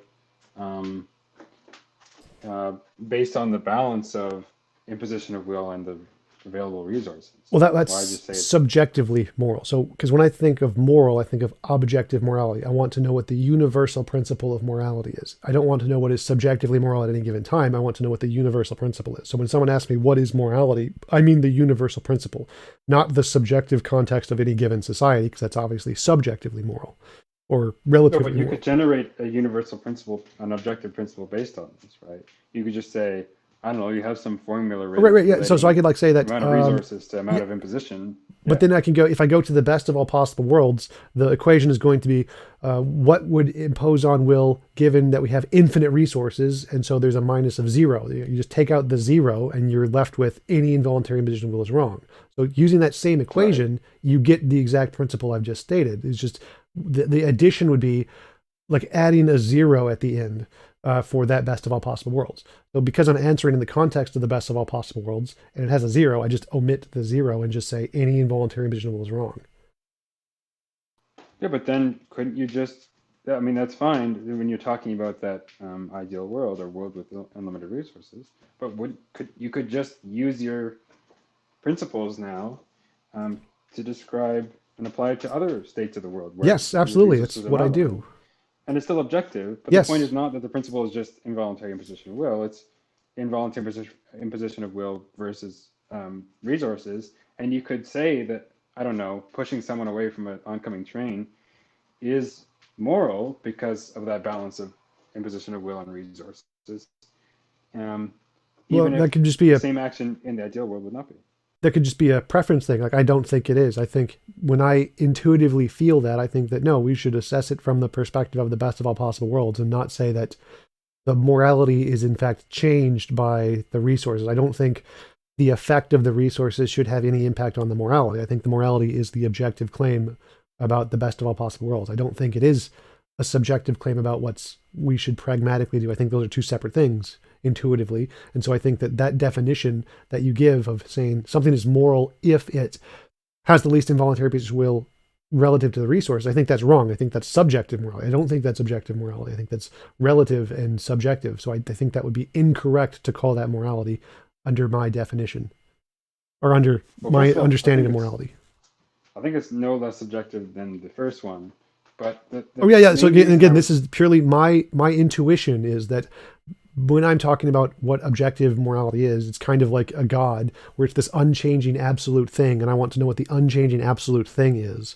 And so when we're talking about something relative to the amount of resources, that to me feels intuitively subjective. And so I would not call that objective morality, but that could just be my intuition on the topic. But the principle would still be unchanging. It's just that the various conditions. Right. I'm not disagreeing with you. I'm just saying that my intuition is that I would not call that objective morality. I think that would still qualify as subjective, because if it's relative to some principle that means it can change, then it would not qualify as absolute objective morality, because I want something that's unchanging to be my absolute objective moral basis.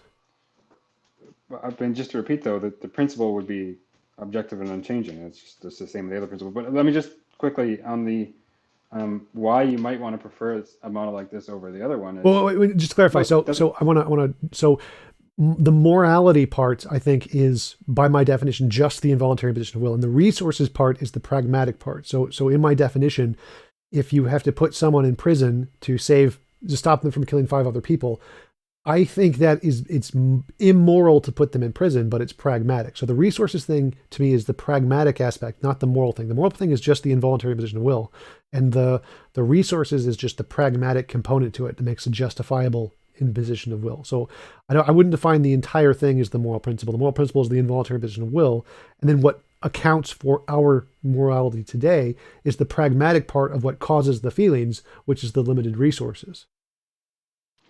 Yeah. But I was sure. But what I was going to say was, or one reason you might have for preferring a system like this, where you include the mention of resources in your objective principle rather than just involuntary imposition, is that, look, I mean, it just seems to be it's going to be a better theory of our moral intuitions if it correctly predicts the intuitions that we have, right? And a principle that says, that entails that X is moral, and that's the sort of intuition that we have, that X is moral. It's going to be a better principle. I think that's clearly wrong. One that better describes our intuitions than one that doesn't predict that. No, I think that's clearly wrong. It's like saying that if I have a model of physics that accurately predicts that people are going to believe in Newtonian mechanics, and I call them right, I say they're right when they believe in Newtonian mechanics, I think that's, well, no, they're wrong. They're wrong to believe in Newtonian mechanics. Now, they have justifiable reasons to believe in Newtonian mechanics, but it's false. So I think morality is the same, where I can say people have justifiable reasons to believe this is immoral, but they're wrong. They're not right. That they're incorrect to think it's moral to put people in prison. They are wrong, just like people who believed in Newtonian mechanics were wrong, even if they had justifiable reasons. I think that is a more accurate, better system than one that says they were right to believe in Newtonian mechanics at the time. Like, I don't think so. I don't think that's a better system. I'm not saying that they were. I think the analogy breaks down.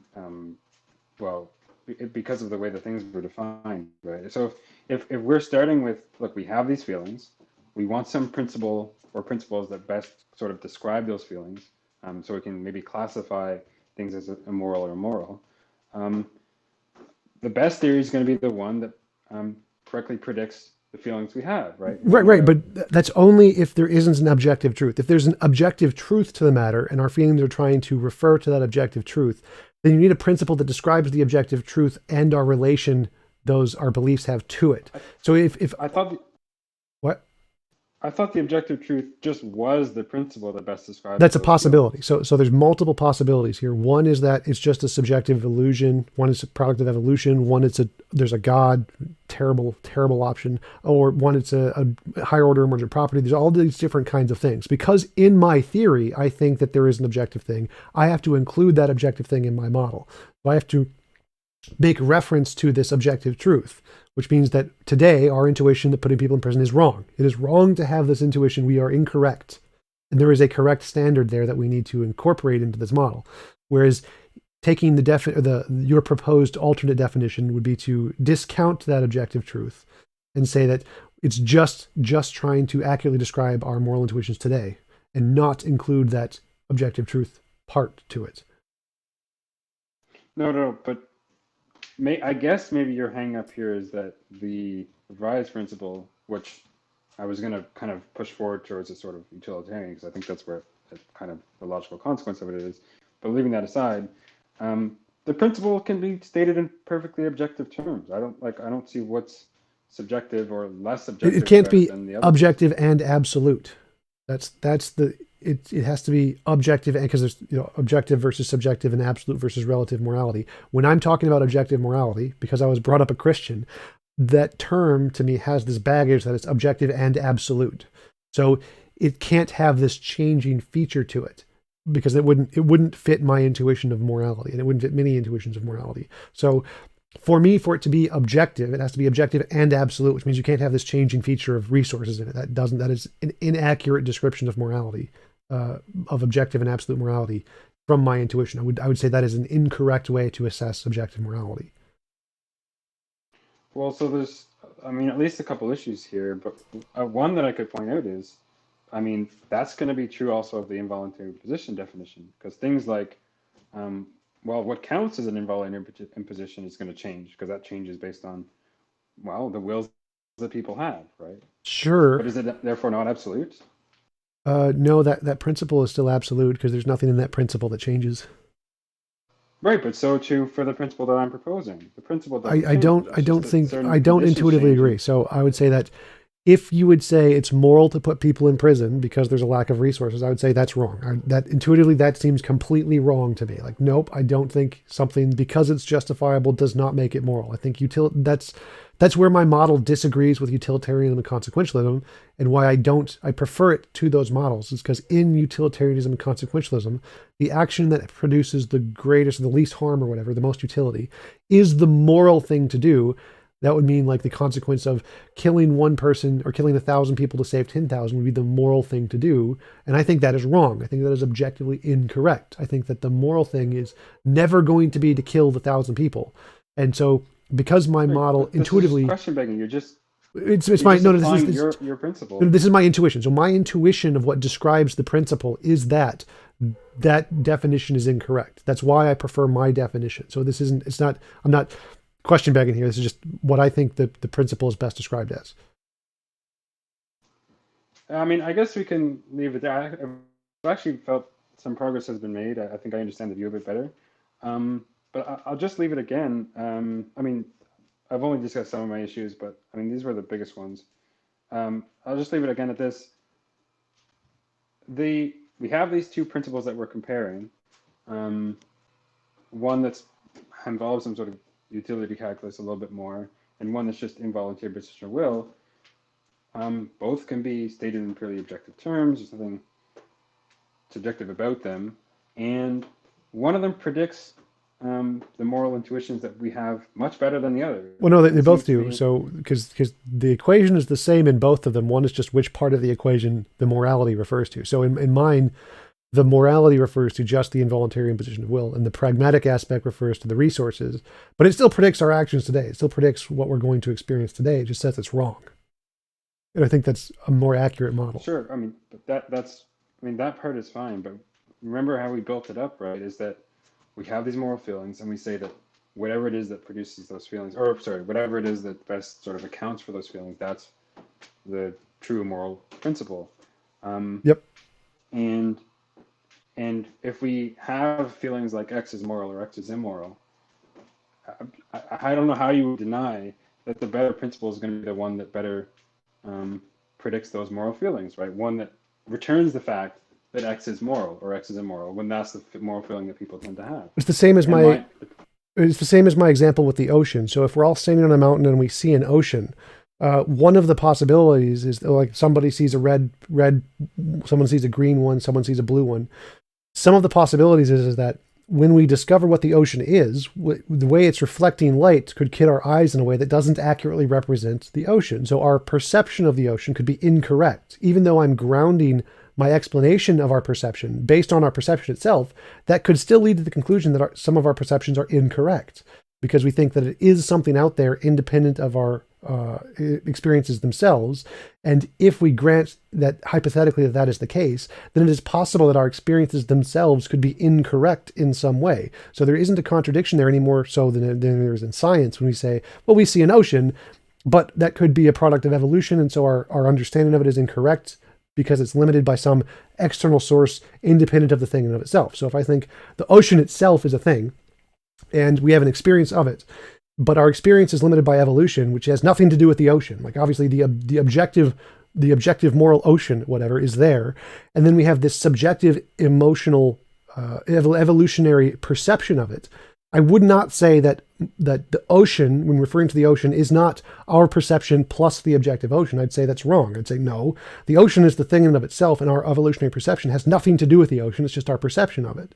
And you can do the same thing with morality. You can say there is an objective thing of morality there, and our subjective experience of it, which is the limited utility resources analysis, has nothing to do with objective morality. It's only about how our evolutionary impact has us experience it. And so I don't think it has anything to do with the objective ocean itself. And when I'm talking about morality, I'm talking about the objective ocean itself, not how its relative utility based on our evolutionary context. And that's why I think it's a better definition to say that the ocean itself is this thing, the involuntary imposition of will, and then our evolutionary utility is the resources thing, but that's not morality. Morality isn't a combination of those two things. It's just the involuntary imposition. Our utility is just our subjective experience of that thing. But the point where the analogy breaks down is that by stipulation, morality is just whatever principle best describes the feelings that we have. So I could give. How does that break down? So because like whatever is causing our experience of the ocean is what the ocean is, right? And so it could just be an illusion where there's electrons bouncing off a mirage, bouncing off the heat, which causes a perception of the ocean, in which case the ocean is a mirage. So that would still apply even in the case of the ocean. That doesn't break down the analogy. No, whatever. I wanted to give an example in terms of color, but I mean, we could just talk about the ocean. Yeah, because it has, mirages have colors. Like the oceans appear blue and red and orange. So yeah, sure. Well, okay. I mean, this is what I take you to be doing, just in a different domain. So, what's my theory of color? Well, I would probably, like, what are color? Like, its color exists in the world, or is it just something in our experiences? I prefer a sort of dispositionalist view where we say that, okay, we call a thing red correctly, just in case it's the sort of thing that's disposed to cause in us, and under certain conditions, these sort of experiences, which we call red experiences, right? So it's a sort of, a thing is red if it has that disposition to cause in certain conditions those experiences, something like that. And so,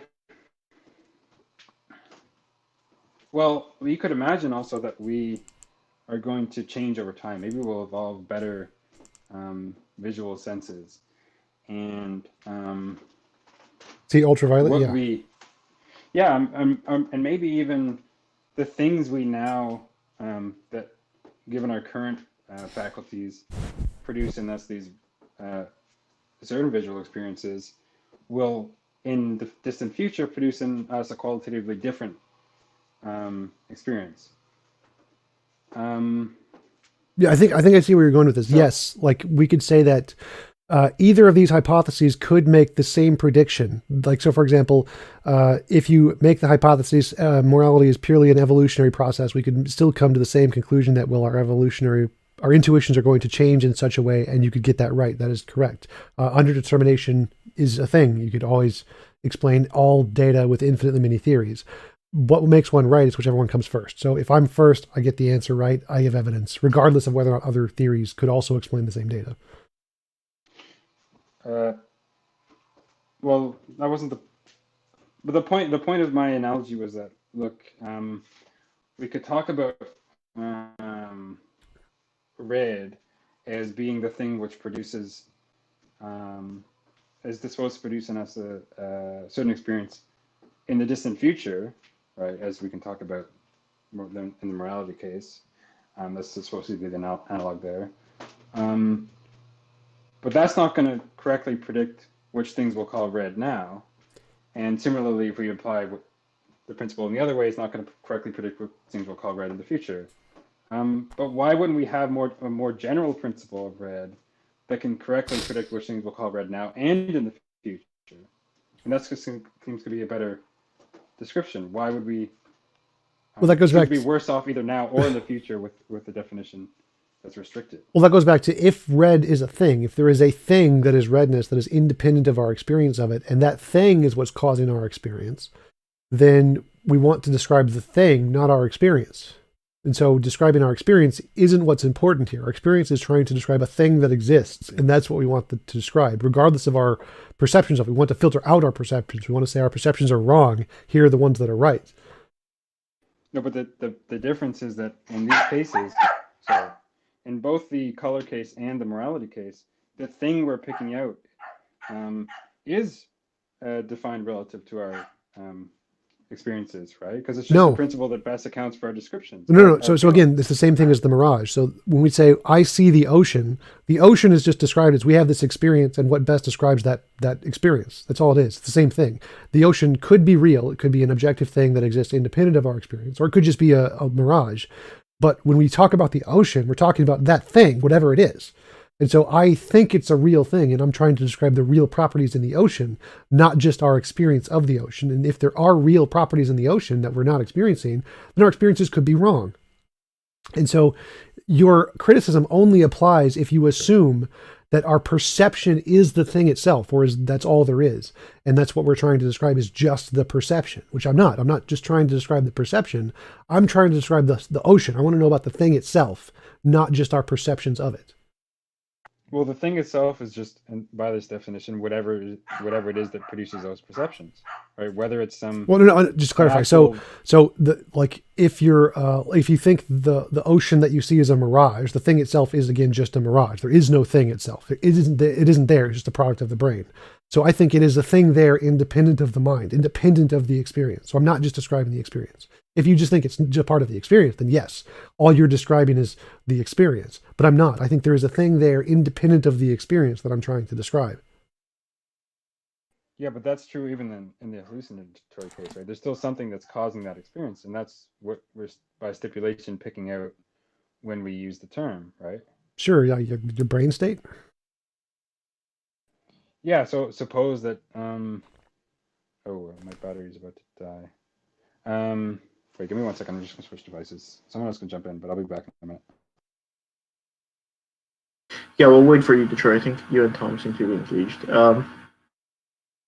So before Detroyer comes back, Tom, do you want to explain the objection that has been levied against your moral realism? Basically, the objection being that you kind of seem to ignore traditional prescriptive ethics. We already did that. That was the part at the beginning where me and Detroyer were talking about. We have everyone who uses the term morality. Well, the criticism is that I'm redefining morality. You're talking about something different than what everyone else is talking about.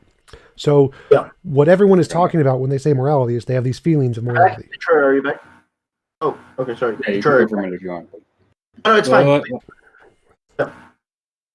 Well, I'll just answer Cece's question. So the major criticism is that I'm redefining morality, and because I'm using the term differently than what most people use by it. That's not the case, because what I mean by morality is the exact same thing everyone else means by morality, which is those feelings. We have these feelings, and then we try to describe those feelings with the principle. Now, my principle is different than other people's principle, and I'm happy to grant that. But it isn't just redefining morality in like the Methodist case where I say morality is cheesecake. I'm still describing the same phenomenon, which is our feelings of morality. And so it's not a redefinition of morality. It's a redefinition of the principle that describes morality. And so if you presuppose that the principle entails normativity, which you can't do because it's not a Methodist position. We're talking about a particular kind of experience. Then it would be, but since it's not doing that, it's not a relevant criticism to my model. Yeah, Detroyer. Yeah, can you hear me? Yep. I can hear it. Yeah, so let me just kind of go through the Ocean sort of analogy. dialectic again. So we have people have moral feelings, and there's certain commonalities between people's moral feelings, so that you could make generalizations as well. But what we mean by moral or morality is whatever principle or principles best describe those experiences, best account for those experiences that we have, right? Yep. Something like that. Yep. Well, at that point, what does it mean for a principle to better or worse? Okay, maybe that's grammatical. Not That's fine. grammatical. That's fine. You know what I mean? Yep. What does it mean for them to better describe those experiences? Well, if my experiences say that X is wrong, a better moral principle, all else equal, is going to be one which predicts that X is wrong, right? If that's Well, a no, sort of so general I feeling want that to. people have. I'll just pick up there. So that is the correct question. The correct question is what does it mean to have a principle that best describes the morality? What does that mean? And there's two ways to address that. One is if the thing we're experiencing exists independent of our experience, then the correct way to describe it isn't to describe the feelings, it's to describe the thing that causes those feelings. What do you mean the thing? I think, like, look, all we have is the experiences. Right. So again, we're debating which principles best describe those experiences. Think of the ocean analogy. So we're all standing on a mountain and we see an ocean. We don't know if it's there. It could be a mirage. It could be a real thing. I think it's a real thing. So when I say I'm going to describe the ocean, I want to describe the thing itself, not our perception of it. I don't care about our perception of it. I want to describe the properties of the ocean itself, independent of our experience. Now, all we have is the experience. We haven't gone and touched the ocean, so we don't know if it's there. All we have is the experience. But I can say that in my hypothesis, the ocean has these properties, and our experience of it can be affected by some other thing that is not the ocean. And I want to rule those out. I want to get rid of those so that all we're describing is the ocean. I want to give the properties of the ocean, not the properties of our experience caused by some other non-ocean thing. And if that's my hypothesis, then it's perfectly reasonable to say the correct or the more accurate definition of the ocean could be disanalogous to our experience of the ocean. You see it as red, not because that's a property in the ocean, but because of the way the light reflects off of the heat around the ocean. And so that your property of redness, your subjective experience, is wrong. It's not the ocean. And now, of course, if you think morality, if there is no objective thing out there, then morality is just the experience or the principle that describes the experience. You say, no, you have to describe the I'm seeing the red. You need to describe the red because that's what morality is. It's the experience. But because I think it's an independent thing of the experience, then I can say, no, your experience is incorrect because I'm describing the objective thing that exists independent of the experience. But by stipulation, the thing it's not independent of experiences entirely, right? Because look. Well, I'm saying it is. So I'm saying, yeah, morality is completely independent of the experience. Our experience is just like seeing the ocean. The ocean exists whether we see it or not. Morality exists whether we see it or not. I'm saying morality is completely objective, independent of mind. But this just now seems inconsistent to me because, this is where the analogy to the ocean breaks down, right? In the ocean case, we have this object here. Yep. But what's the analogous object in the morality case? You want to say morality? Well, no. Itself, so in the right? analogy, we don't know if there's an ocean there or not. So in this case, we're standing on a mountain 1,000 miles away or whatever. We don't know if there's an ocean there. We're hypothesizing. There's a couple possibilities. One, it's a mirage. One, it's a real ocean. And we're trying to decide between the two hypotheses. So but we're supposing there's this objective thing, the ocean out there. No, we're not. We are not doing that. We're saying we see a thing. Like if we're in a desert on a mountain, we can see an ocean in the distance and there is no ocean there. It's just a mirage. That's a possibility. So we're not presupposing there's an ocean there. We're saying we have an experience of the ocean, just like we have an experience of morality. So we don't know if it's actually there or not. That's things we're trying to hypothesize about. So the analogy is we have in our moral.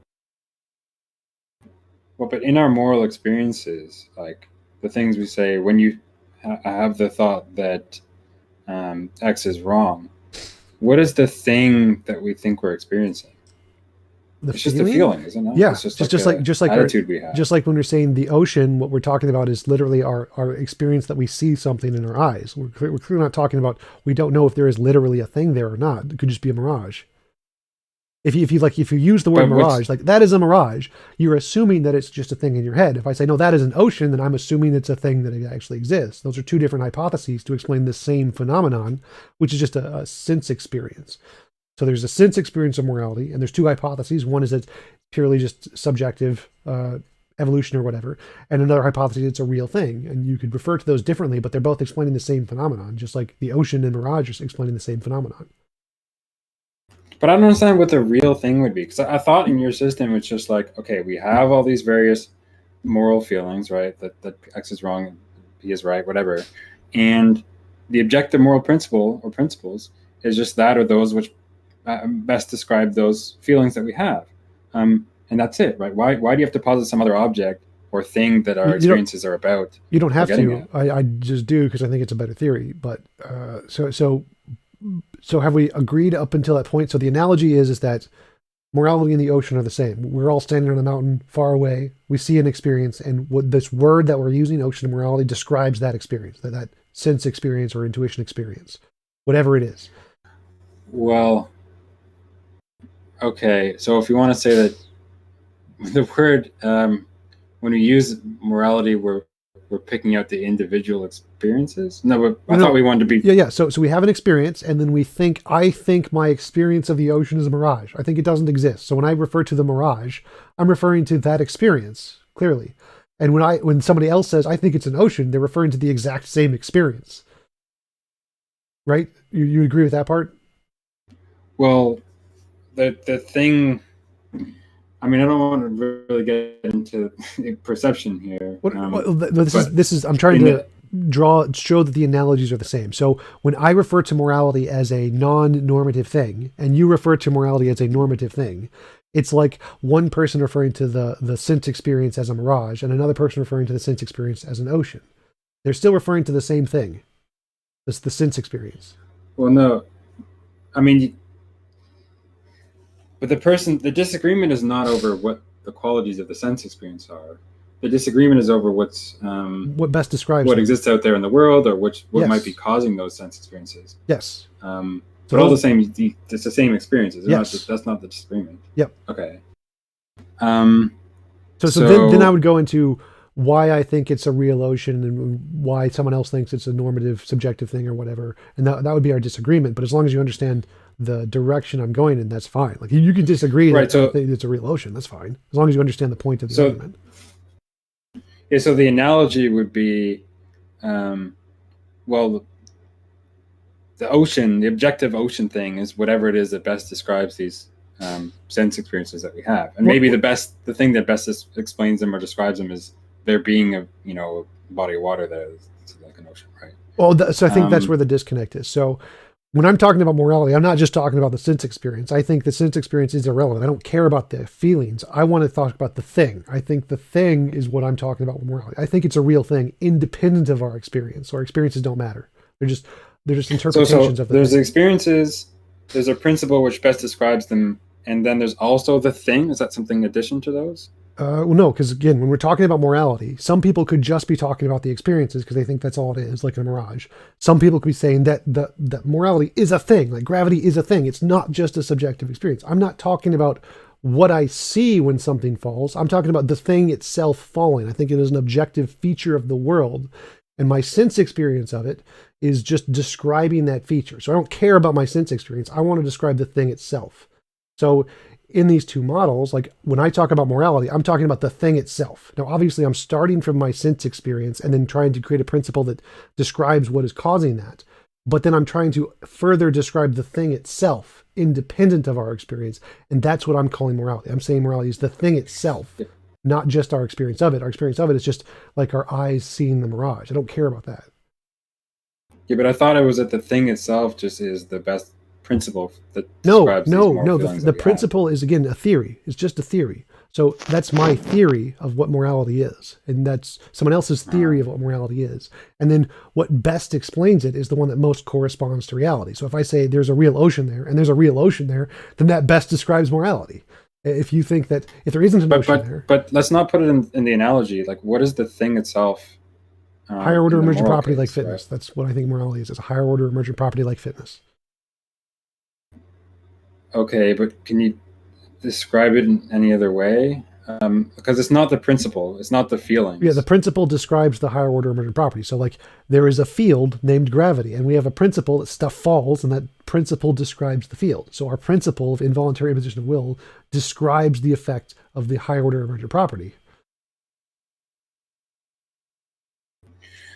I mean, at this point, whatever the property is supposed to be seems a bit mysterious to me. I kind of understood the point up until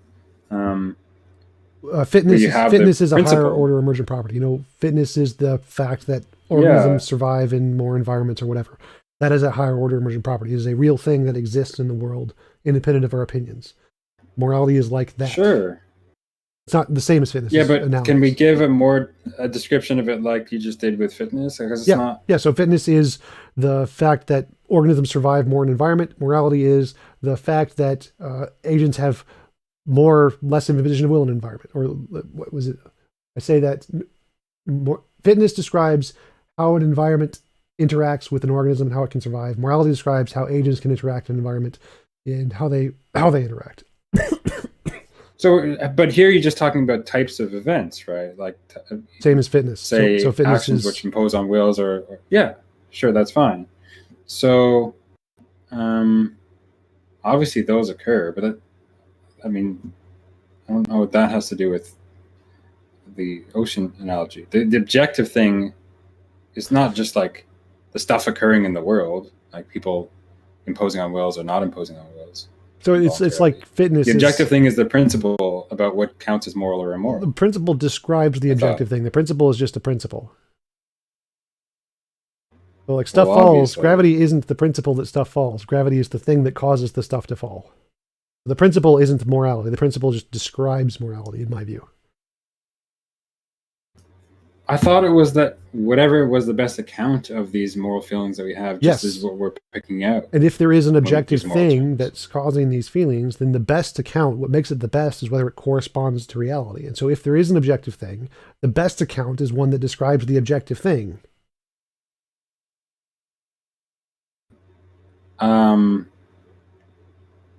So the objective thing is particular impositions of will and stuff like that? No, it's a emergent property. So like the particular thing in fitness isn't an animal surviving in an environment. The particular fitness itself is the relationship between organisms and environments. The particular thing in morality is the relationship between agents in environments. Right. So it's going to be, I don't know, some interactions involving impositions of will and stuff like that, but it's still... right, just like fitness, there's interactions between the organism and the environments, for sure. Right. I'm not seeing how try to apply your question to fitness and see if you can show how that the answer wouldn't apply in the exact same way. Sure. Let's think of an analog to fitness here. Like, okay, I guess we could say, what do we mean by fit or unfit? The ability to survive in more environments, essentially. No. But like, suppose it was defined in the same way that you're approaching morality with. We have these feelings of fitness. Okay, so let me try to do that. Let me try to do that. So someone judges X as fit. Yeah, go ahead. So like we see this experience that some animals survive in more environments than other animals, and we try to describe that phenomenon as fitness. So we say that phenomenon that some animals survive in more environments than others is the fitness property, the higher order emergent fitness property. And so it's like the ocean, and there is a thing there. Maybe we're just wrong. Maybe they don't actually survive. It could just be an illusion in our minds. So, but we're just trying to describe this experience we have, that it seems like some things survive in more environments than others. And if that is a real thing in the world, then maybe there's some physical property within the animals and that relates to the environment in some way, and that would cause them to survive in more environments than others because of their relationship. And maybe it's just our delusion. Maybe there isn't one at all. And so if I think it's a real thing, I would say that if our perception is correct, then we could actually get the perception wrong. We could think that humans are more fit when really bacteria are more fit. So we have this intuition that humans are the most fit thing. Now, bacteria are the most fit thing. So our intuitions are actually wrong. Our perception that it's more fit is actually wrong because there's this objective way to measure fitness, independent of our experience of fitness. And it says that, no, our intuitions that humans are fit are wrong and that bacteria are really the most fit thing. And so the analogy seems to fit one-to-one correlation there. But in this case, it seems to me that you're now providing criteria which are in addition to how the term was initially defined, right? So let me put it this way: if by look, we started with particular fitness feelings, right? Judgments, right? Oh, I judge. It seems like that animal survives X is fit, more. Y is sure. Well, but that's a little bit different, right? I'm judging X is fit, Y is unfit, and so on and so on. So judgments like that. Those are supposed to be analogous to the X is moral, Y is immoral. Yeah. So we see this animal survives more. I'm going to call that fit. This animal survives less. I'm going to call that unfit.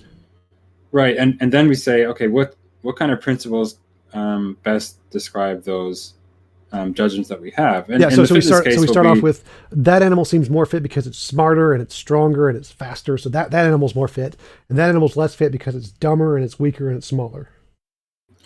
Right. So when we construct a principle, whatever the best principle for fitness, given those feelings that we have might be, it's going to be something that, it's going to be something that's involving intelligence, but perhaps we could talk about suitability to environments and so on. Yeah. Like so that's the point I'm bringing up. So we initially come up with this definition of fitness. I have this intuition that fitness is smartness. The smarter you are, the fitter you are. And then there's this other guy who says, I don't think that's it. I don't think it's about intelligence. I think it's about survivability.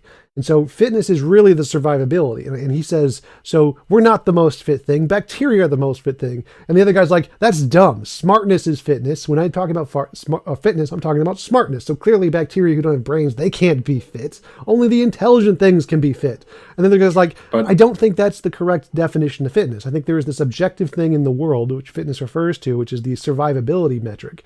And that's the correct definition of fitness, and yours is wrong. And we're not more fit because we're going to die a lot quicker than those things are.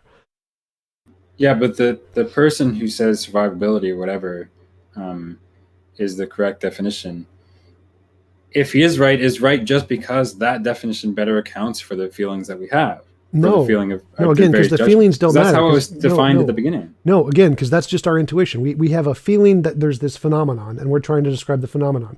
What best describes the phenomenon is what most accurately occurs to the phenomenon, not the feelings. The feelings don't make a damn difference. No one gives a damn about the feelings. If we never existed, it's still there, and we want to know what principle would describe it if we never existed.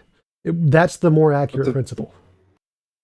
The phenomenon was defined in terms of the feelings. Literally every phenomenon we experience has to come through our senses. So we have to start every phenomenon from the perspective of our feelings every time, no matter what.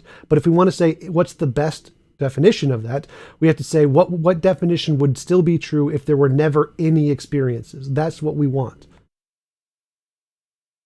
Yeah, but you can give that with the principle of fitness. It's just that how we come to this particular principle was based on the experiences that we have. That was just by stipulation at the beginning. I have to go in a couple minutes, but I mean, how we come to every principle is through experience. That's always true, but our experiences are usually wrong. So when we're talking about what's the best explanation, it's the one that's right, independent of our experience. It's not just that we come to it through experiences. In this case, and in the morality case, I mean, not that we typically define either in this way, but just for the sake of argument, we are. Fitness was defined in terms of, so fitness is whatever best accounts for the various fitness intuitions we have, and morality is defined as just whatever best accounts for the various. No, I think this is where you keep getting confused. The definitions don't matter. The words don't matter. It's not about what best accounts for the definition. It's what the definition refers to in reality. And so if that's how we fix the reference, though. No. So I think that was your misconception in the beginning. So no one cares about definitions. No one cares about our experiences. That's all garbage. What we care about is if there is a real thing to which these things refer to independent of our experience. That's what objective means. So no, we're not just trying to describe the experience. That's stupid. No one gives a damn about that. What we want to know is if there's a thing independent of those experiences that it refers to. Yeah, but there is. That was the point. We do get to something that exists independent of those experiences. Yep. That's the correct moral principle. Yep. But the way you arrive at what fixes the correct moral principle is going to be certain facts about the moral intuitions that we have, right? It's the best principle that best explains those intuitions. That's how the conversation started. That's how we experience it. So again, there's two hypotheses. One is that the experiences themselves are the full extent of morality. There is nothing beyond that, just our experiences. In which case, whatever principle best describes our experiences would best describe morality. If morality is a thing independent of our experiences, then our experiences don't accurately describe morality. So we're not looking for a principle that describes our experiences. We're looking for a principle that describes the thing that's true independent of our experiences, which means our experiences are wrong, and we need something that tells us which ones are right and which ones are wrong. So a few things then. That just seems inconsistent with where we started, right? Because I remember asking, I think you were you just said misunderstood when we started, because the same thing applies to everything I've said the entire time. It was never about describing the principle. The principle is just our experience, which may or may not be true. And then we need some way to figure out, are they true? Which ones are true?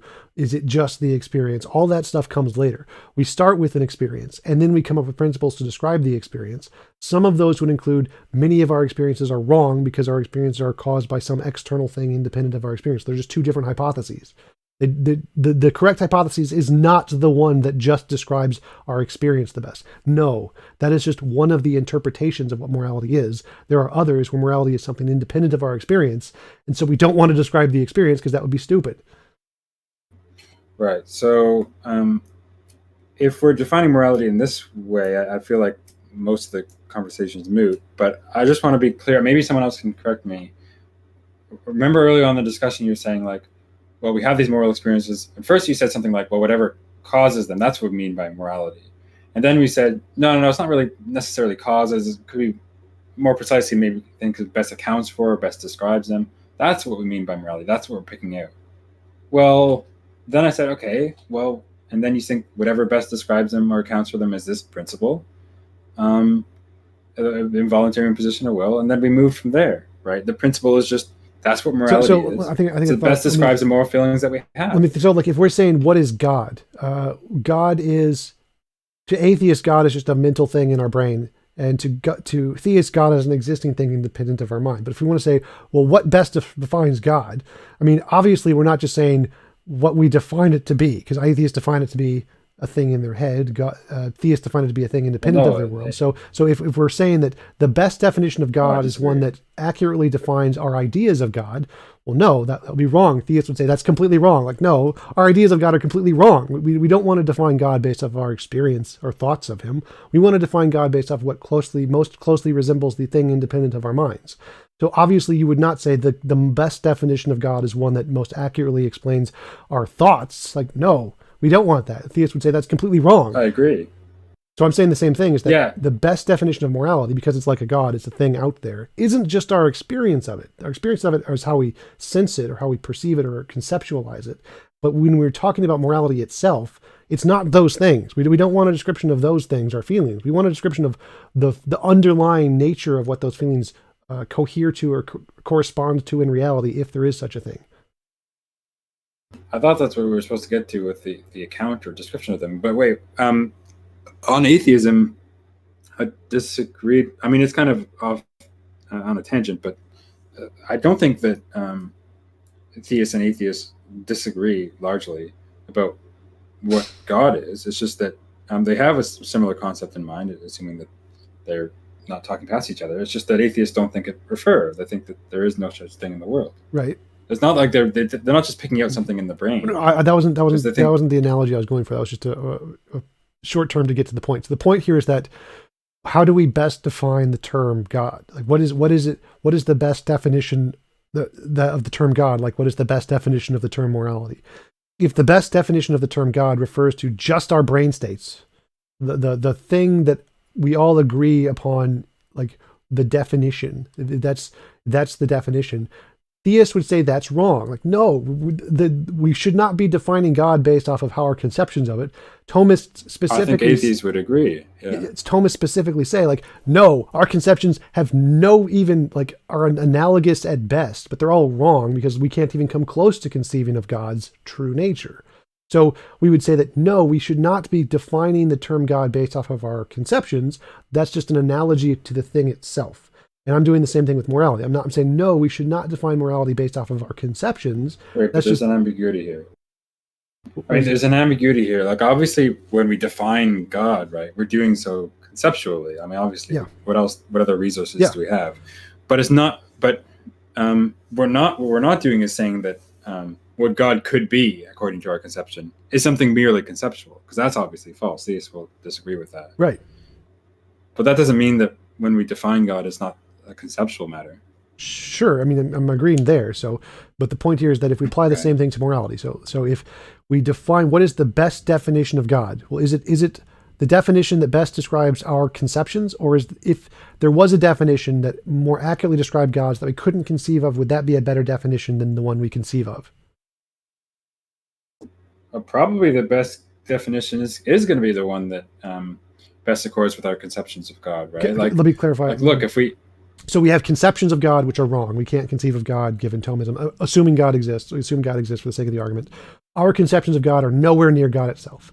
And then suppose there is some super language that we haven't discovered yet that is really an accurate description of God. Now, as far as I see it, the one that accurately coheres to the nature of God is a better description than the one that we can conceive of. The one we conceive of is just a vague similarity. It's not the better description. The better description is the bigger one that we can't conceive of yet. I mean, would you disagree sure with that? you can have a more complete description, I'm sure, but presumably we think that whatever description we have is going to be enough to pick out the reference. Right, and so they could say that in that complete description that we haven't discovered yet, our personal description is wrong. There's some things in there that we got wrong that we don't really understand. But that doesn't work then. How could it be wrong yet still be talking about the same thing? That's a mirage. That's an ocean. One of them is wrong. Right, but okay, but so it's like if I said that's a red thing. I see a red thing and I see a blue thing. One of them is wrong, but one of them could just be seeing a mirage. Let's I want to use the Thomas God case, right? Okay. You want to say something like we could have this definition or like we could try to conceive of God, but I don't know, we're limited in certain ways and can't really conceive of it.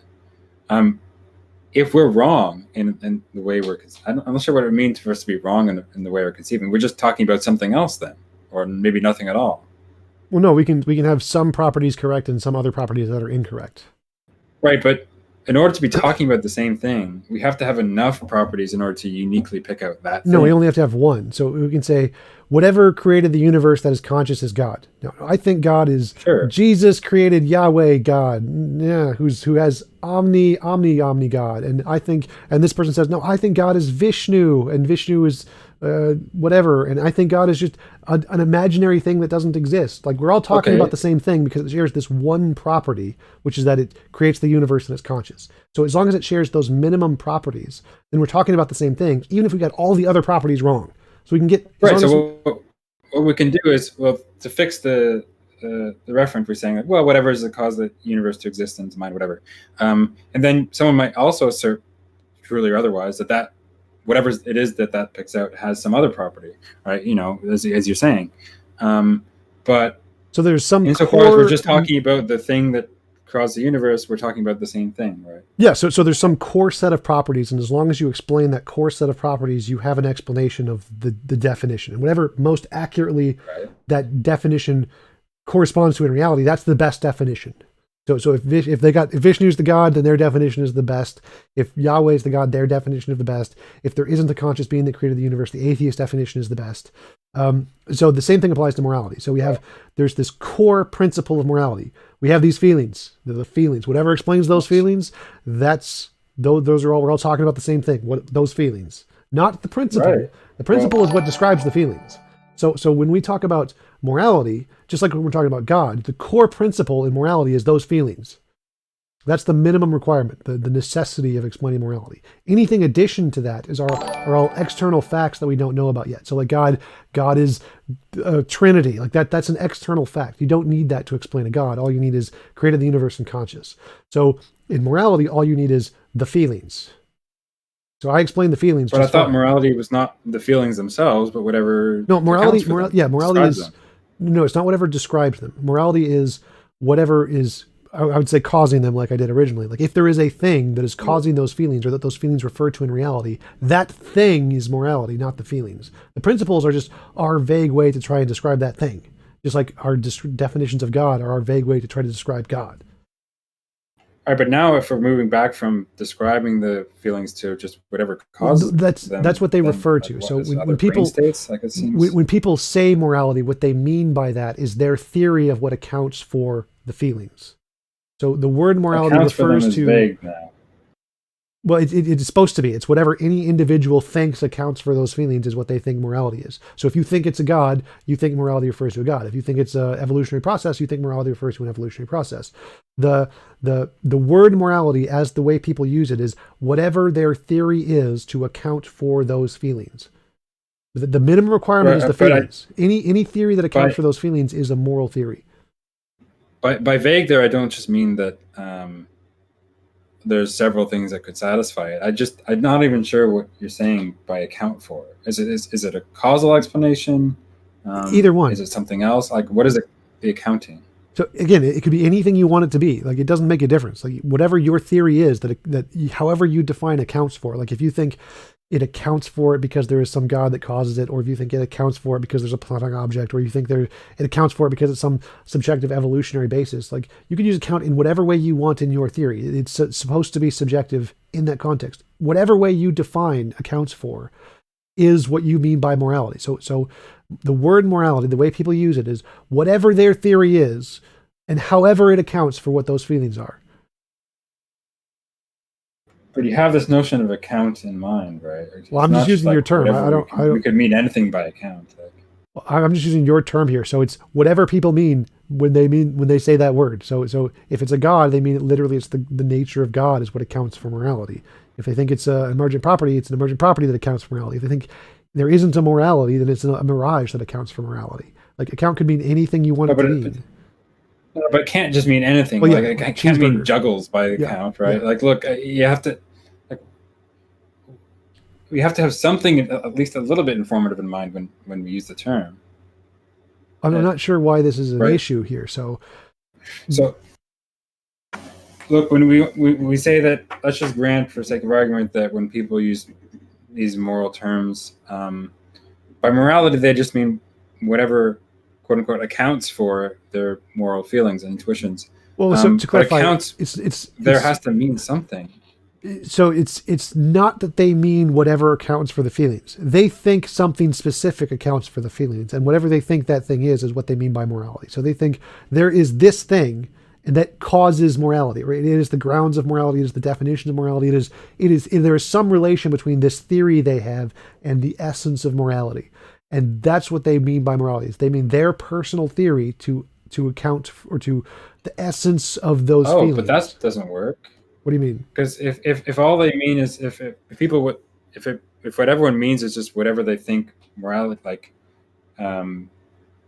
if by morality they think it refers to what they happen to think accounts for those things, then people who think differently about those things will just talk past each other. Since they like people who think it's a God. Morality. Yes, it's going to be disanalogous to the God case. No, it's not. It's exactly the same as the God case. So they think that they have this feeling. No, because there's no common notion. Yes, there is. There is still a common notion there. They have this feeling that it's wrong to kill babies. That is the common notion. I have a feeling it's wrong to kill babies. You have a feeling it's wrong to kill babies. I think the essence of that feeling is grounded in a God.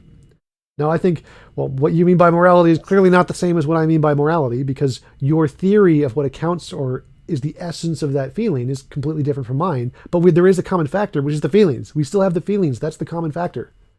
We're still referring to the same feelings. Yeah, but the thing we're referring to, morality, is not just the feelings. And the point I was making is that there's nothing common in this model now. No, again, it is. It literally is. Every single, no matter what, in every case, the commonality is always going to be the feelings. Now, what you mean by morality is a combination of the feelings plus your theory.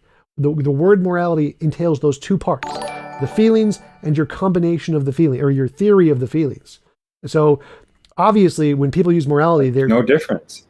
What? Like if what I mean by morality is the feelings I'm having plus my theory of morality, whatever, or my theory of those feelings, which is then God. Unless you don't have the same theory in mind, will mean something different by morality, and we'll just talk past each other. Yeah, obviously, literally when Christians mean morality, they mean something different than when a secular person means morality, clearly. But they are still referring to the common feature, which is the feelings. There is still a common feature there, even inside of the definition, which isn't the full definition. Like, all roses are flowers, not all flowers are roses.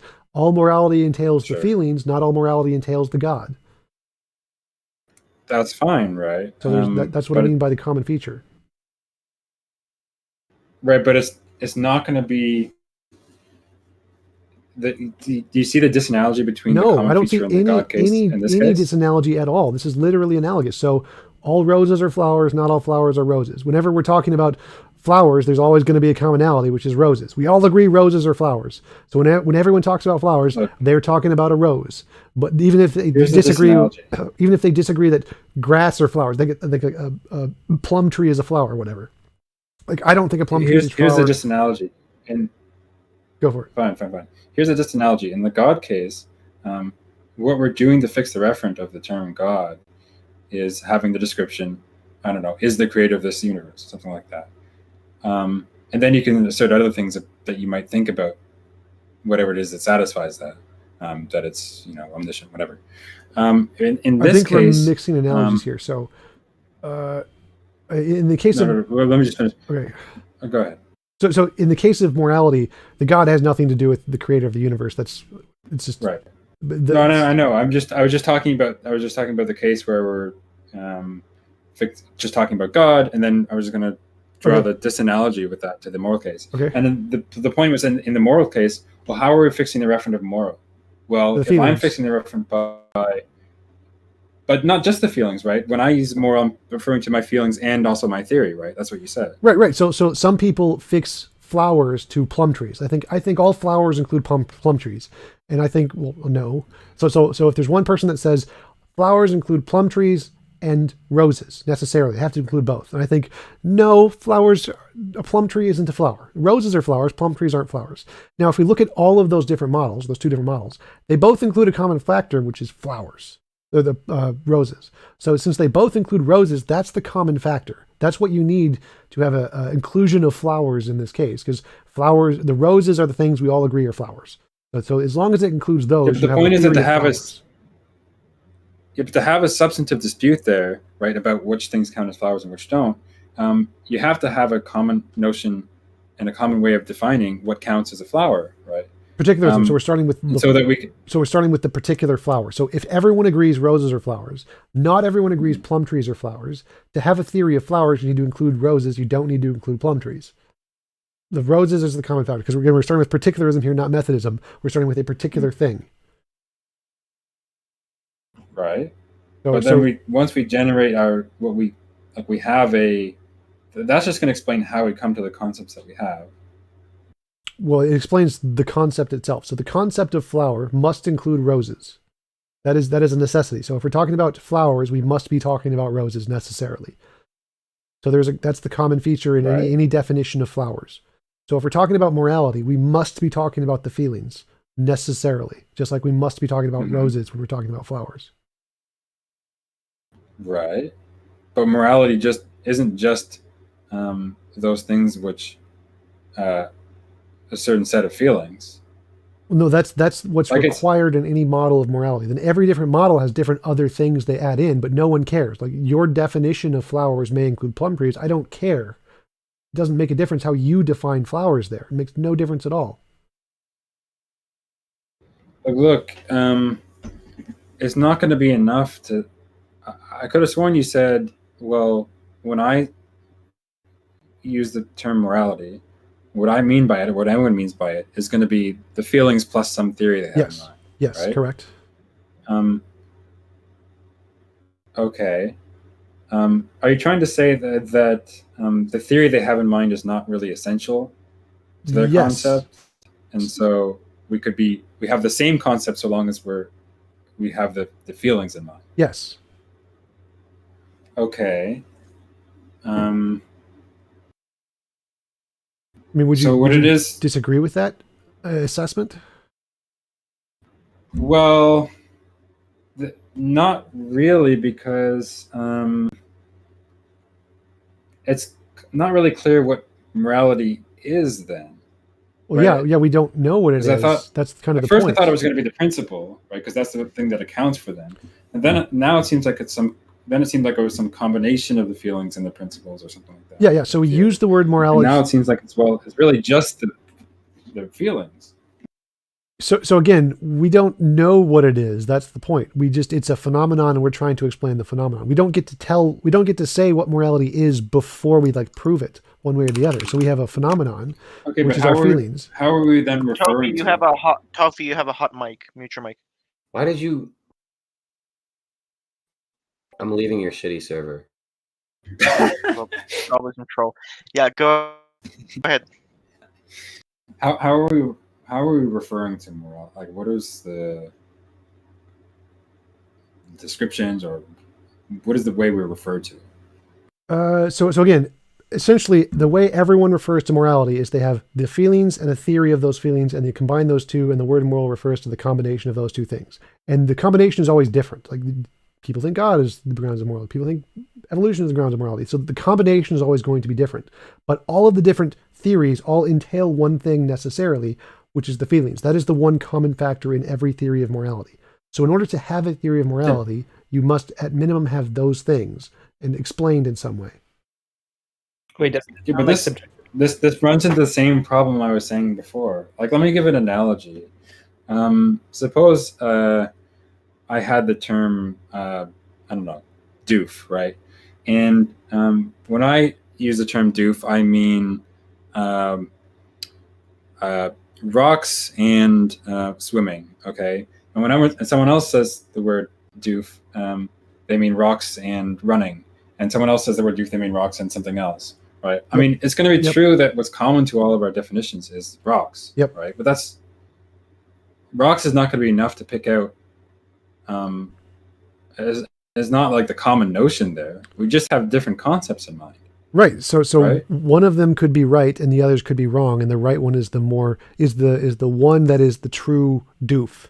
So like if doof and swimming, or rocks and swimming, are really the true doof, like if there's a thing in reality, like a law that's written on the universe, a law of doof, that is the rocks and swimming are the doof thing. Clearly just rocks are not doofs. Rock is not sufficient to be doof. You need both. But in order to have a theory of doof, because we don't know what the universal law is, it's just a question mark right now, you need to have at least rocks, and then probably some other things too.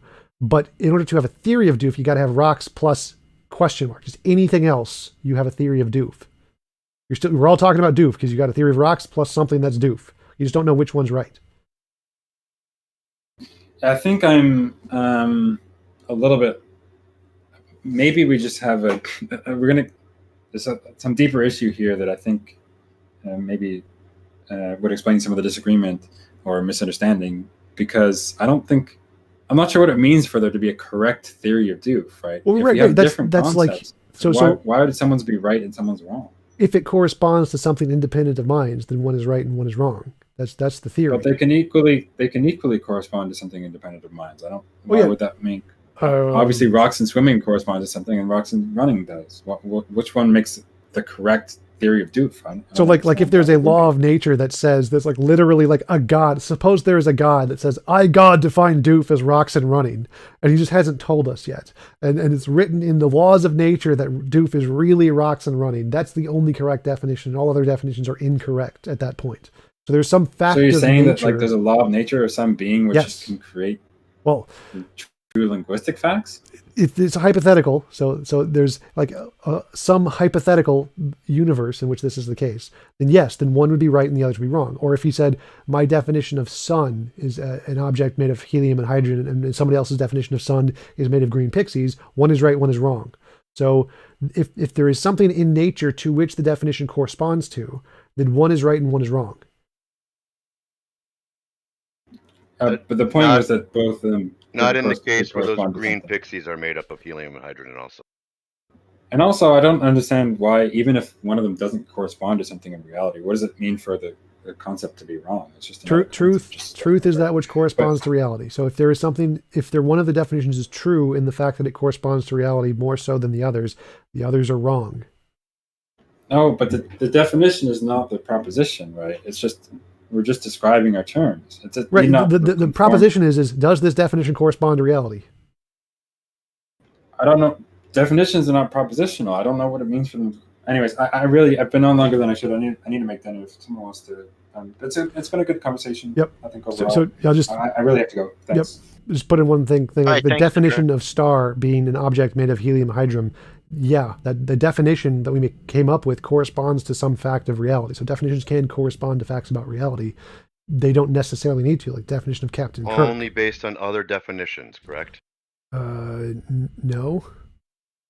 Oh, really? Yes. Like my definition of a star being made of hydrogen and helium is obviously contingent on the definitions of hydrogen and helium.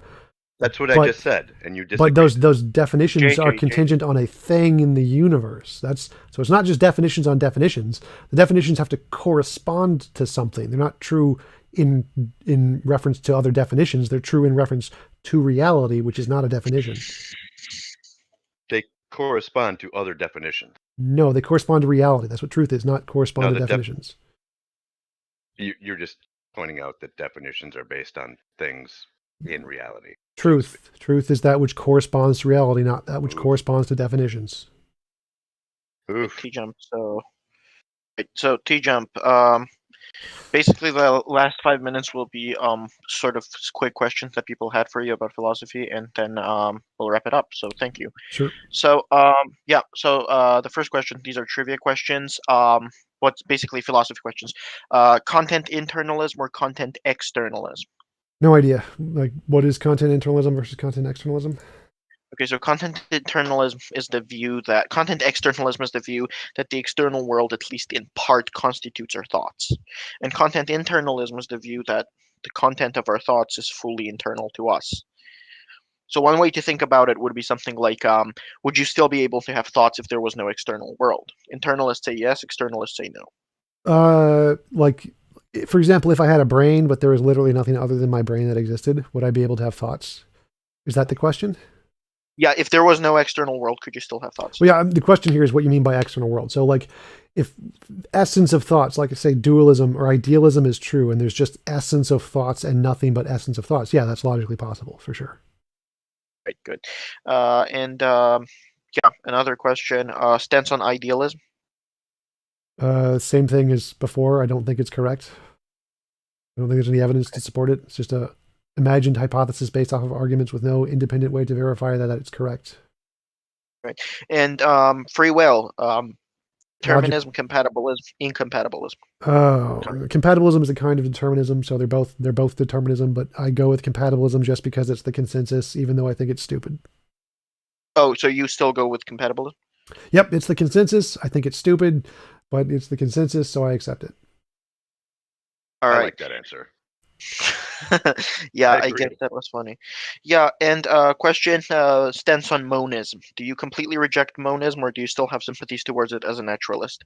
Monism isn't like just only one essence of physical stuff? Yeah, so basically materialist would be monist. Yeah, for sure. Like I don't see a problem. I don't adopt strong monism, so I'd say it's possible there's a dualistic thing. There's no logical contradiction there for sure. I just don't think there's any evidence for it. Eddie, 1 second. So there was actually a debate, question as to whether or not you were some kind of dualist. No. Like I take a methodological approach, so I think the only evidence is that there is material stuff. So the only evidence is for material monism. I don't think it's possible there's dualistic stuff, but there's no reason to believe it, just like there's no reason to believe in a god. Right. I don't even know what dualism is. Nonsense. Yeah, and somebody told you, do you have a view on like quantum mechanics in general? Primarily those you don't accept quantum mechanics in general? No, I accept it. I accept it. I think that the consensus is that randomness is a true fundamental part of reality. It's not determined and unknown. It's literally a fundamental thing. I think that's stupid, but it's the consensus, so I accept it because I accept the physicists no more than I do. All right. And yeah, so that's pretty much it, I guess. Thanks so much, TJump, for coming, and take care, and hope to see you next time, okay? Yep, thanks, CC. Good talking with you guys.